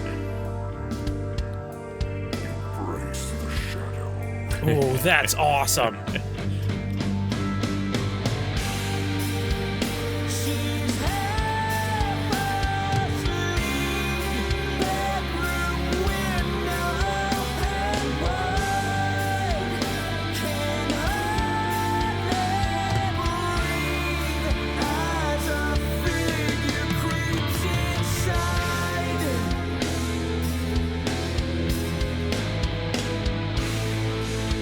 She sees no face, an expressionless black hole. She's too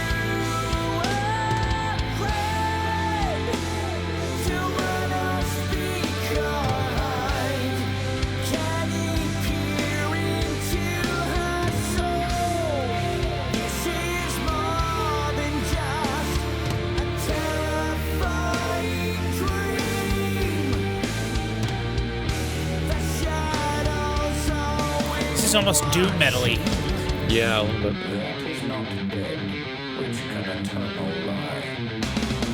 That is a Lovecraft quote, according to this. Okay. which Metallica uses a lot of Lovecraft references. Okay. I mean, that's a pretty common metal thing. Yeah.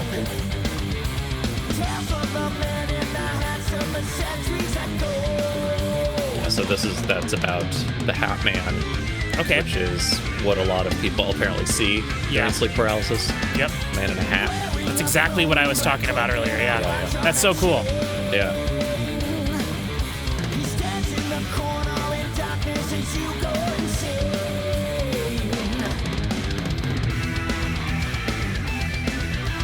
Ooh. There's that ELP. Yep, that organ.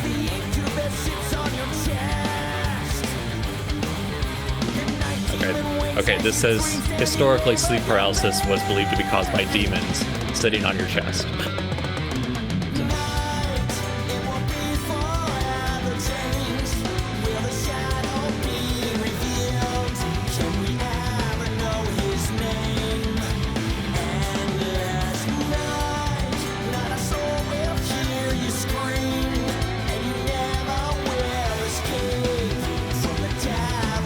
Is this the chorus?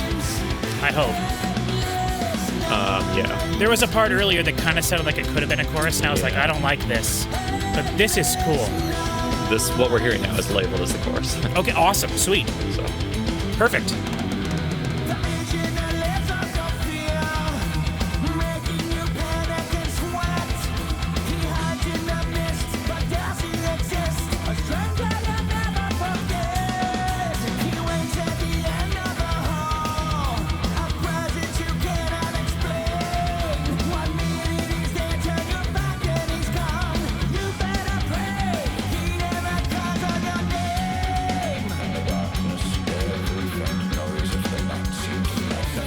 more Lovecraft. Back to the chorus.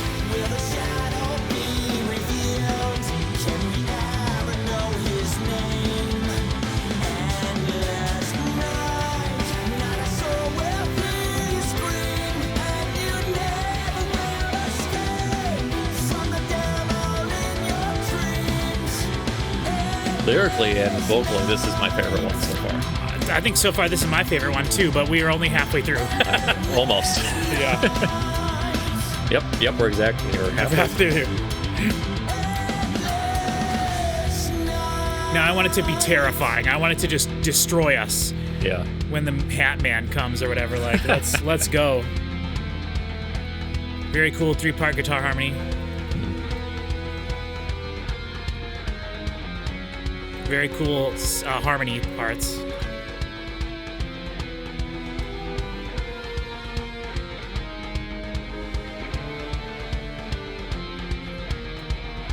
Okay, so apparently, so the opening line, "A frightened child pulls his blanket overhead," apparently on their Images and Words album, was that their big one you said? Yes. There's a song called Wait for Sleep, which has lyrics about a woman who has too much pride to pull the sheets up over her head, so it's like in contrast to that. Interesting. Yeah.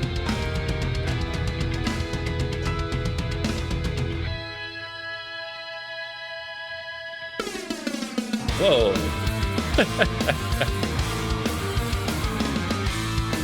See, that's so old school feeling, and I love that yeah. a lot about this. Like, that organ's really low, but I think it's slightly on purpose. It's more of a texture thing. Ooh, big change there. Tempo change. Ooh. Oh, the piano's so good. It makes it feel gothic-y, you know? Yeah.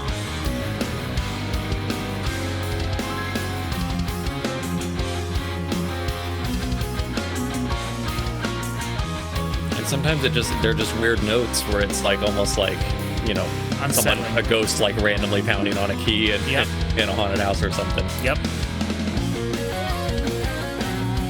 Chris is gonna be sad he missed this one. My bet is that he'll never go back and listen to it ever. Me either. We know he won't watch the video. Yeah.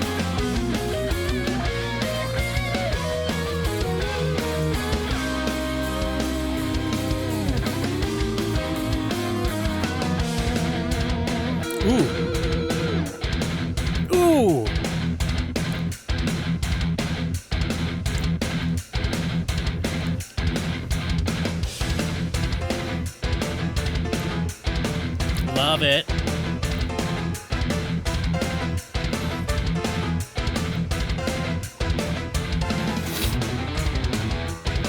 Wow.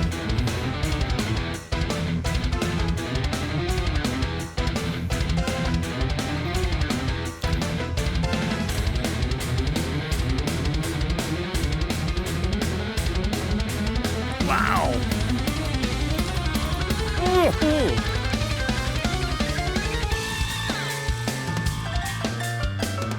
Wow, this is awesome. It's getting circusy.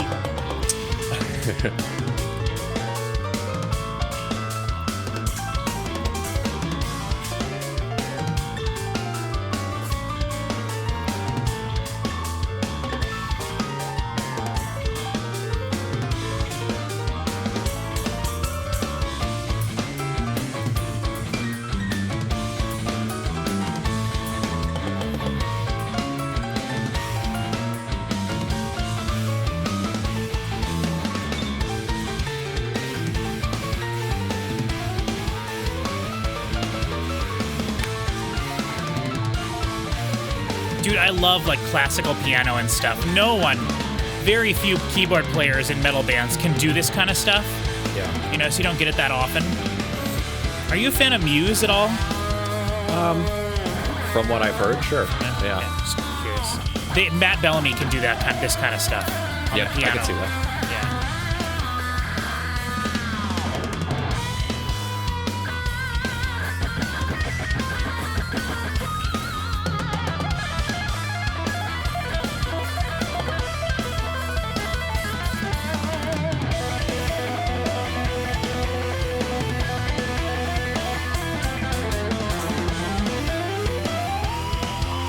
Ooh, cool delay there.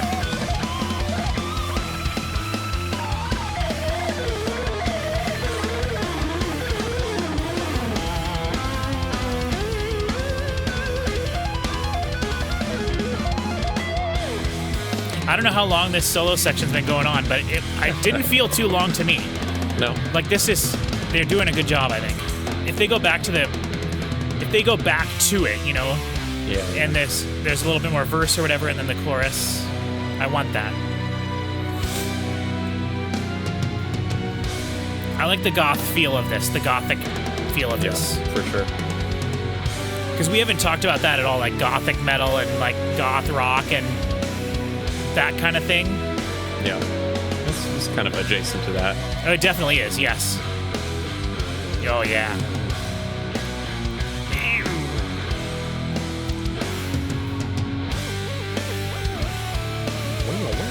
Yeah, I know, it's so funny.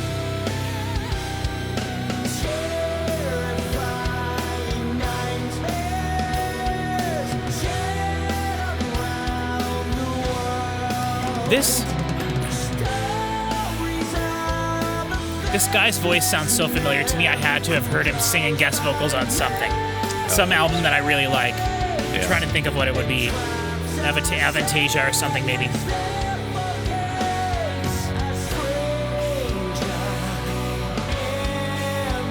Like, you don't know that much about power metal, but power metal is basically all the vocalists sound just like this. Oh, yeah. Yeah, and it's just faster metal. Okay. It's like hair metal when they sing about dragons and stuff instead of chicks Yeah. and parties and drinking.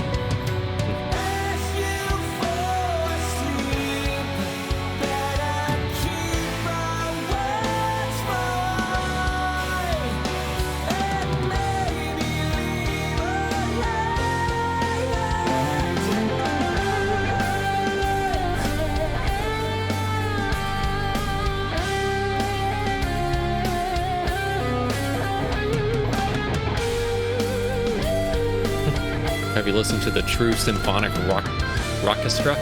No, what is that? It's some musical collaboration where they combine opera and the three tenors repertoire with heavy metal.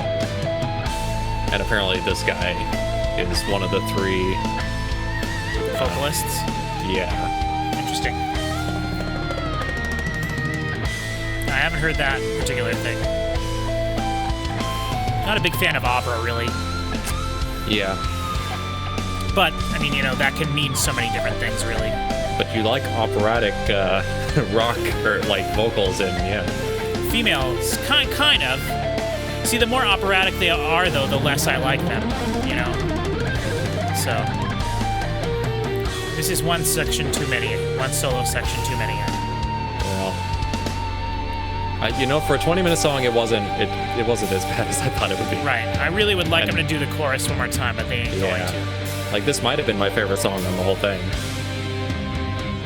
Well, we were paying a slightly more attention to the thematic elements of it, but I feel like the thematic elements were more obvious, too. Yeah, and it kind of sums up the whole album. Right. And it fits with the album art and everything, so. And that cool voice at the beginning, you know, when they were doing the, like, crazy, like, voice of the monster and stuff. Yeah. That's so cool. And then are we just going to get sound effects here for a couple minutes? Yeah, probably. No, I think there might be some lyrics. Let's see.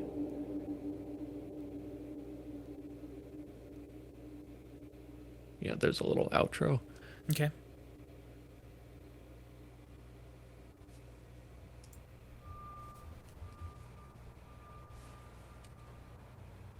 Truck backing up in the backyard. Yeah.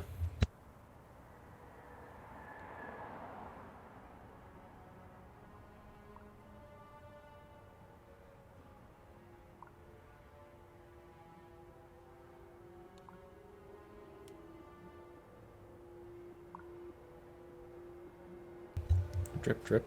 That sounds like a jumping sound in like a 2D game. Whoop, whoop.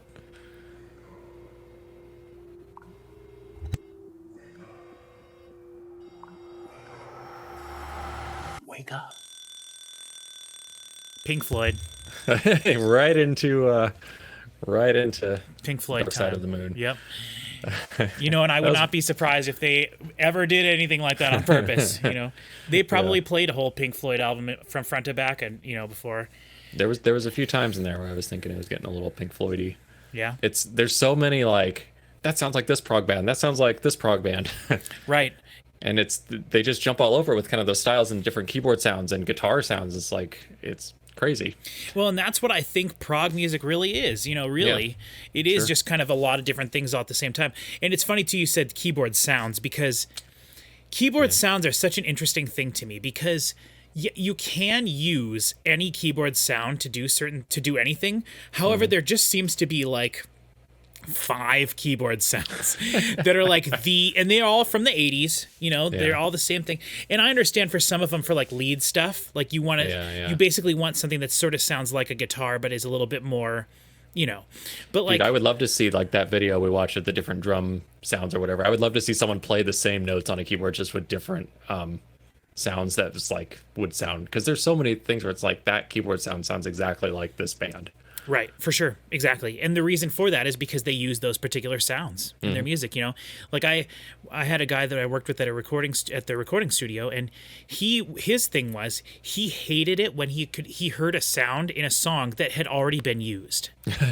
And I'm like, wow, like, dude, lazy. that must be like really like a hard for you. And it was he didn't like any music from 1985 on. Like none of it. And I'm just like, oh man, that's such a bummer for you, dude. Like you're missing out on a lot of stuff. But that was just the way that he kind of approached it. And if he heard a sound that was obviously something he'd heard in something, to him, he thought it just felt like it was ripping off that other song. And I'm just like, man, that's... Yeah. And he was a guitar player and a bass player. And I'm like, how can you think that when the bass sounds identical in every song that's ever been written? You know what I mean? But you know, I'm trying to figure out like what is the signature thing of Dream Theater that you would recognize as Dream Theater. And I guess the vocals are huge. I think so. Yeah. But like they're doing different sounds on all this stuff. And it's, I guess the guitar, they kept going back to that, like,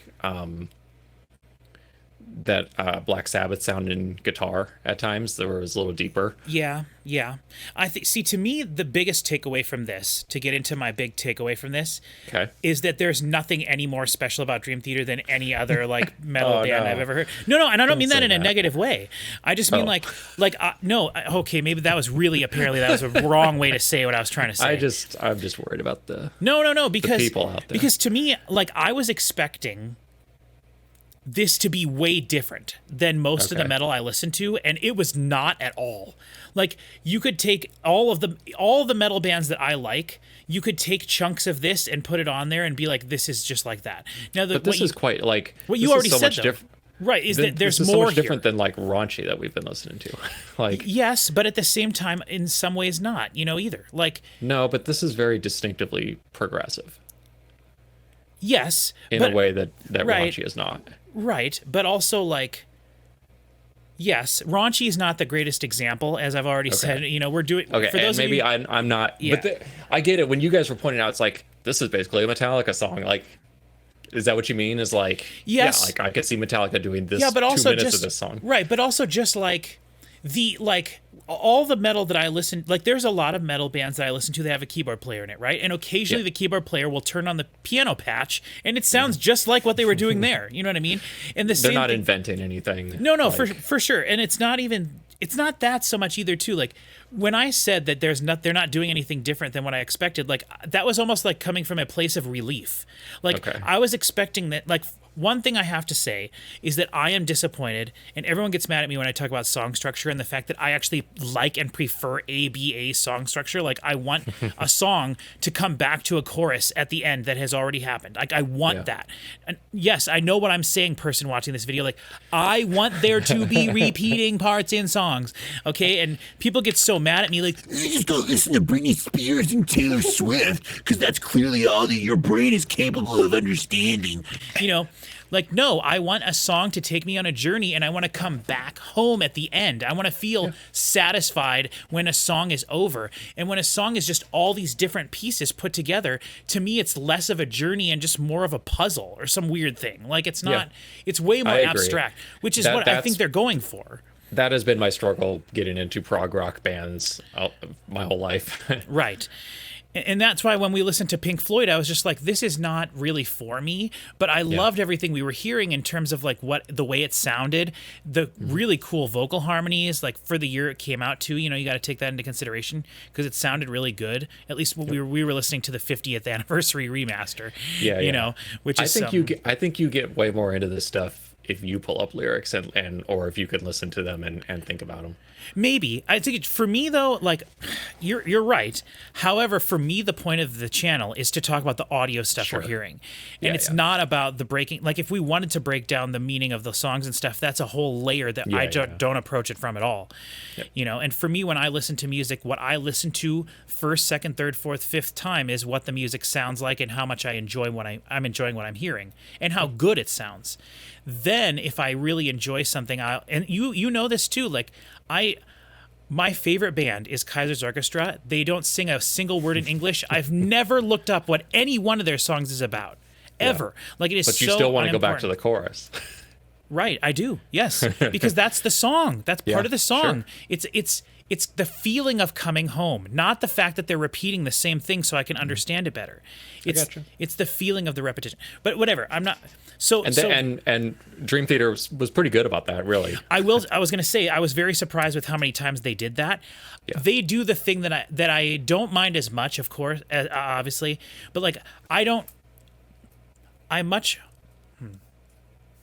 if a song is just everything completely different following something else and there's no repeating parts, that's what I would obviously like the least. Like, that's kind of why I don't like instrumental music, because instrumental music is not made with repeating parts for the most part. Sometimes, like, that's what I like about the band Frost. Which is for those of you watching this, that is a progressive electronic / metal / rock band that I really do enjoy a lot, and they're one of the things that got me into looking into prog music more in general. But like, they have instrumental songs that are like 12, 15 minutes long, but every 5 minutes they come back to this really cool part, and they do this, and it's like a chorus, but it's just instrumental chorus. They have a very famous song called Million Town where they do that. It's the 15-minute long song, and there's this cool chorus that happens, but there's no words in the whole song, but it's clearly a chorus. And I like that. If instrumental songs were more like that, that's cool. But to me, the point of an instrumental song is not necessarily to do that. And so when you have a song with vocals in it, where it's just different part after different part after different part after different part, which I understand is kind of the basis of prog music, progressive music. It doesn't have to be, is what I'm discovering, But like with this, most of the songs had a chorus that I would say was a definitive chorus, and it happened at least twice.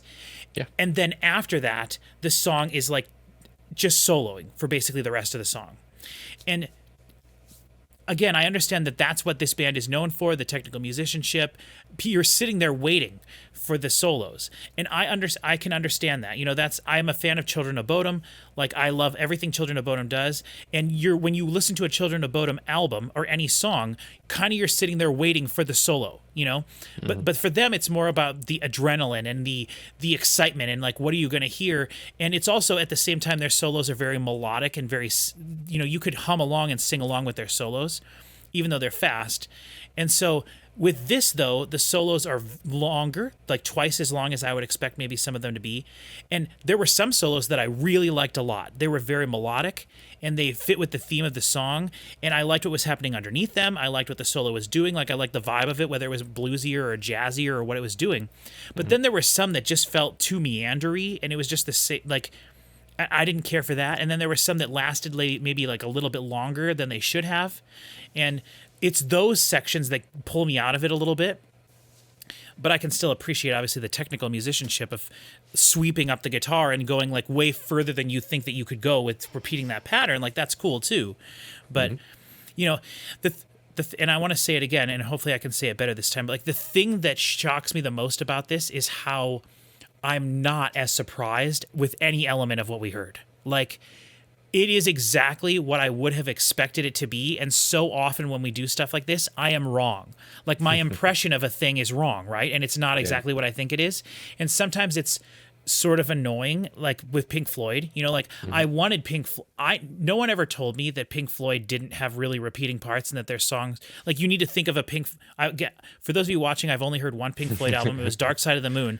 And after that, I realized that I needed to think of that whole album as like one singular thing that just had like movements to it, right? Rather than individual tracks, individual songs. It's basically one thought that has different parts to it. Whereas I didn't want it to be that, but I didn't think it was going to be, because that's what I thought all prog music was. And then when I started getting into stuff that was a little bit more progressive, I realized, no, bands like Frost and stuff like that, they come back to choruses. They come back to choruses. And that's why I like those bands so much. And when I started realizing that, I was like, oh, well, maybe Pink Floyd does that too, and my impression has been wrong the whole time. Well, then it was what it was. But with this is pretty much exactly what I thought it was going to be. And I swear to you all, like, I have not heard really, I don't think I've ever heard a single Dream Theater song. I've obviously heard sections, and I've heard pieces of stuff, but I don't think I've ever heard, you know, maybe I don't even know if I've heard pieces. Like, I know I was shown Dream Theater when I was in college, and at the time I completely dismissed it. And I think what was happening was the person that was showing it to me was like fast forwarding to the solos to be like, wow, look at this person doing this, you know, for 3 minutes. And I'm like, I don't need to see that. That's not what I want. That's not what I'm here for. You know, I'm here for the overall vibes, you know? And so on one hand, I'm like super excited, like, because if you said, let's listen to a Dream Theater album again tomorrow, I'd be like, yes, let's go. If you said, let's listen to Pink Floyd every day for a week, I'd be like, oof, I don't know. I don't know about that. But Dream Theater, I'm like, yes, like, I'm very excited to listen to more. And I'm excited to listen to more Pink Floyd too. And now that I know kind of, I think, what more to expect, you know, and it didn't help that you guys were like, it still make me mad when I go back and watch that or listen to that video. And I'm at the end, and I'm like, do you guys know of any stuff they do that's more normal? And you're both like, what do you mean by normal? I'm like, you guys know what I'm talking about when I say normal. You know what I'm talking about. But you guys are both like, what do you mean when you say normal? You know, it's like, I mean a ABA song structure. Well, remember we filmed that like a year and a half ago. Oh, we filmed it a long time ago, for sure. So I had heard less of your opinions on music at that point. For sure. So. And also, like, I have listened to a lot of different styles of music since we did that, you know? Like, I don't know if I would appreciate this as much, but I will say the part of this that disappoints me the most is that, I mean, that fade out was terrible. I mean, it was horrendous. That was so weird. I mean, that was really bad, like terrible. Like, and it's like, did they lose the last couple minutes of the tape and they just had to fade it out? It has to be that it was a dream and it was fading out and you couldn't remember it, or some crap, like some you know, metaphorical crap. But like, again, for those of you that this is your first video on the channel, like, we despise fade outs on this channel. There's no good. Sorry, I'm getting excited. There's no good excuse to ever fade a song out. I've personally never heard one. I understand the concept that your song maybe exists. You want your song to feel like it exists in the void forever. That's bullshit. It's bullshit. It's lazy songwriting. That's not what it feels like. When it fades end out. the song. And I know a lot of people that doesn't bother them, but for me, that is my big musical pet peeve. Like, that is I do not like a song if it fades out. Now, to be fair, there are some songs that I think are above that and do fade out, and I still can enjoy them. But whatever, we're not here to argue about that. So that was terrible. But the songs that are so long, like, just please come back to the chorus again. Like, that's just, I really want that so badly. But again, at the same time, I can understand that, like, the song is you're trying to tell kind of a story, and the beginning of the song means something, and then you're using the music to change what the song is about. And it would be weird thematically if you went back to the chorus again, maybe. Yeah. I could see that, but at the same time, for me, a person that doesn't really care about the lyrics that much, I want that. I want you to come back, especially after being from a long time, gone from that, I wonder if we should do something like The Who's Tommy or something, where it's a concept album, but like... You know what that reminds me of, Cody? What? Okay, so Chris and I realized this the other day when we were talking. And when we were doing that metal video, that metal, What is Metal conversation premiere, everyone in the comments realized what was happening. Oh, okay. I wasn't there. Yeah, right. We were talking about the band The Who for like 5 minutes during that video. We meant the band that's The Who, H-U. There's a band called The Who, and they're a Mongolian. They're not a metal band really, but they are like a Mongolian, like Peruvian throat singing like folk band called Wait, The but Who. why were we talking about them? Because they border metal, and we were talking about folk metal and stuff at the time. And I asked Chris, like, is The Who metal? And Chris was like, yeah, and we talked about it.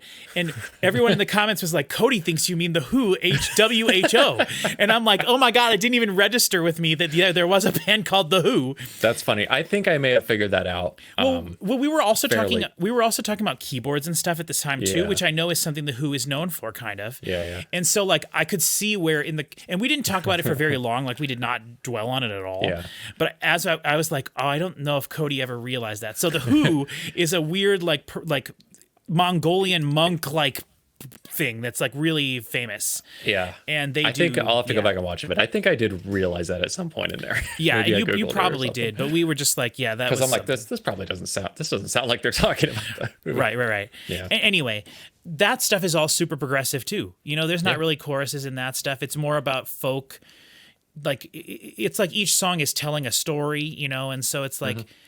A lot of it's instrumental, so it's, but it really scratches on the border of being metal, even though there might not even be any electric instruments in it at all. I mean, I know there is in some of the stuff, but like, it's really interesting the way some of that stuff works, and it just feels so metal, even though it doesn't have any of the core tenets of what metal is. So, sure. And speaking of metal, I have to say, Dream Theater, they are way more metal than I thought they were going to be. However, I just do think that there could be one more element added to this band, and that would be to be a little bit heavier every now and then. But then maybe they wouldn't be Dream Theater. They'd be something different, obviously, at that point. Because I think, the more I was thinking about it, the more I really do think, I don't know if you can have like true progressive music and have it be super harsh vocals. I just think it's something else at that point. I really do. I mean, if you're just saying prog music in general, like, okay, I suppose if under the umbrella of progressive music, but prog metal to me means something very specific. Like when I was saying power metal, right? Mm-hmm. If a power metal band didn't have the specific style of vocals that power metal is known for, they would just be a regular metal band. So like the style of vocals really can help determine what genre you're in. And I think prog metal has clean vocals, like a vast majority of clean vocals. And if you're not doing that, I think you're not a prog metal band, or you're in a different genre of prog metal. Then you have to break it down into another genre, I guess. So like, I don't know. But again, I'm not my area of expertise at all. Yeah, so, if anyone knows any prog metal bands that have some good screaming vocals, let us please, know. like seriously, let me know 2 things in the comments. 1, a band that's like this that has heavier parts. I would love to know that. Also, a band like this that's not afraid to do more overdubs and stuff and has a little bit more bombasticness to them. I would like that. Or if And Dream Theater has another album that is heavier. that was the second thing I was going to say. Like, let us know which Dream Theater album to listen to next. Because like Chris was saying, I wonder how this album is being received amongst Dream Theater fans. Like, do they consider this to be one of their best albums, or is this a disappointment to people? You know, is it like, oh, it's just more Dream Theater, you know? I would think a band like this, where you're so heavy on the technical side of it, that like they should get better and better. You know, I would think so too, but I could also see it depends what they're aiming for. Yeah, like I wonder if they have an album that's like really stands out in their catalog as like being super different. Like, I wonder. And I don't mean different from like the songs are all short and they have like they're like pop songs. I mean like a completely different sounding album, like way different. Like I'll bet they've done like a lot of acoustic stuff. I'll bet you they have like acoustic EPs and stuff maybe, or they've done acoustic sets. Who was the guy that left? What does he play? Or is he the Mike vocalist? Portnoy was the drummer who left for like 10 years. Okay, but that's, you know, I mean, they had a drummer that whole time, right, so it's not a big deal. I thought if it was like the vocalist that left it, they would have a pretty different sound. Yeah. No, I don't think so. I think their first album, they had a different singer.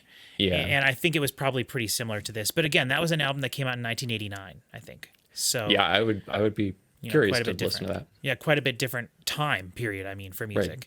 Yeah, And because then you would have never heard this album in '89. No. But I'm sure there's some similarities still. But they also could have done everything we heard here. They could have done in the 80s. Yeah, It just would have been mixed technically they differently. could have. It's just nobody had thought to. Right.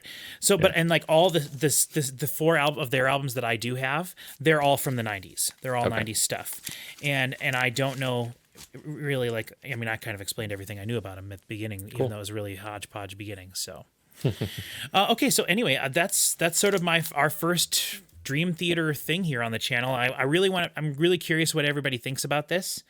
I don't know if we'll do a premiere for this video or not. If we do, thank you everybody for being here during the premiere. The video is winding down now and it's almost over.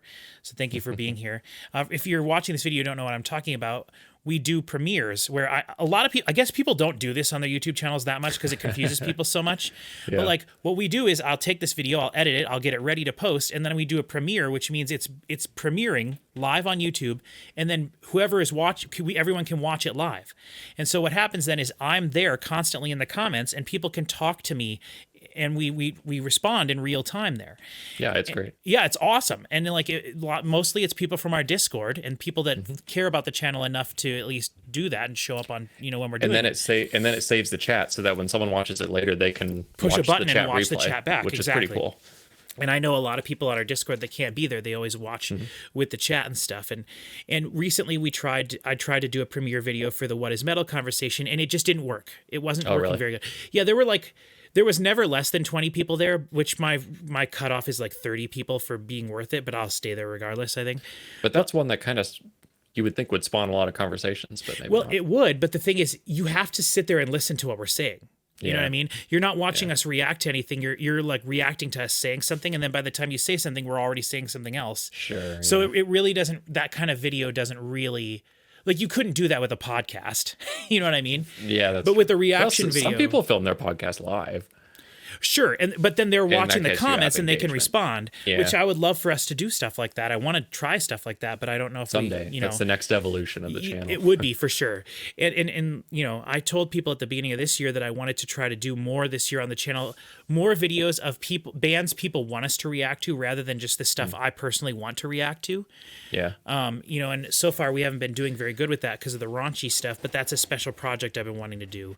I think it'd be fun to do a like just introduction to prog rock thing where we choose like a typical Emerson, Lake and Palmer song, a typical a Jethro Tull song, you know. Yes. And just because they're so different sounding and try to kind of maybe even have like a what is prog discussion in that way. 1,000,000%. And that's exactly what we're going to do with the next What is Metal video. Yeah. Because I'm just going to take songs from metal stuff that I have so I know enough about it to be able to speak somewhat confidently about it. And I'm going to edit all the songs from verse, chorus, bridge, chorus to just verse, chorus. Okay. And so you can just hear like what the band sort of sounds like, and what we'll do is Chris and I will be like, this is a good example of this type of thing. And it won't necessarily be different genres, but some of them will be, but it'll be like, this is a good example of a vocalist who does this really well. And then listen to how in this song they do this and this, and then here's the guitar in this one, you know. Yeah. But I would love to do that with anything else. It's just sometimes if I'm not an expert in something, it's hard to like organize videos for stuff, you know? Yeah. So, but we'll have to see. We'll have to see. Because there's also tons of bands that I do want to do like a little intro video too and have like, we did that with Metallica or Megadeth on the channel last year, and people really liked that video. We took one song from like early in their career, and then a song from a couple albums later, and then a song from a couple albums later, and then a more modern song. And we just listened to 4 Megadeth songs, and it was the first 4 Megadeth songs I'd ever heard. Nice. For the most part. And that was really fun. And then we got to gauge people's interest in that band, and then a bunch of people recommended their best album, so I was like, well, we'll do a reaction to that, which we want to do eventually, their full album, one of their albums. And so like we've got lots of ideas for things, and I'm going to be in the hospital unfortunately for like a third of the rest of this year, so we'll see what ends up happening there, but I still want to do stuff on the channel while I'm doing that. So yeah, maybe we can do something experimental, do a live stream or something. Yeah, the only problem is that that's when we'll have the worst internet. So We'll see. You know, we'll see how have the to internet see. is once We'll you're out have of to see. hospital. Yeah. Okay, though, thank you everybody for watching. Hopefully we weren't too insufferable during this whole thing and talking over the music too much. I was trying to pay attention, and I feel like we did good with that. Yeah. So I will say it's easy because I cannot hear Chris at all when he's talking during the music. He is very low. Not even a drop. I could barely hear him at all. I got really creative. I turned you way down, I turned him way up, I turned my Spotify way down, and then I turned my regular volume way up. So everything was fine for me. But. Right, and I could do that too if I wasn't recording everything on my Yeah. end, and if I mess with some of the volumes of things. What I can do is just turn the overall volume of my computer down, or I can mess with certain Yeah, things, but you there's could certain do- things I can. Yeah. So, but it doesn't Just matter. need to I just want to fix make it sure the in videos post. are good. So anyway, thank you very much for watching. Thank you for paying attention to the lava lamps the whole time, and we hope to see you all in the next Dream Theater video whenever that happens to be. Probably not for quite a while though, depending on when I go into the hospital. So thank you very much for watching. I don't think this album will be on my top 12 albums of the year, but this album is going to be a fantastic year. I can just feel it in my bones. I hope I live through the year to hear all the good stuff, but who knows? We'll see. So thank you all. We will see you next time at that point.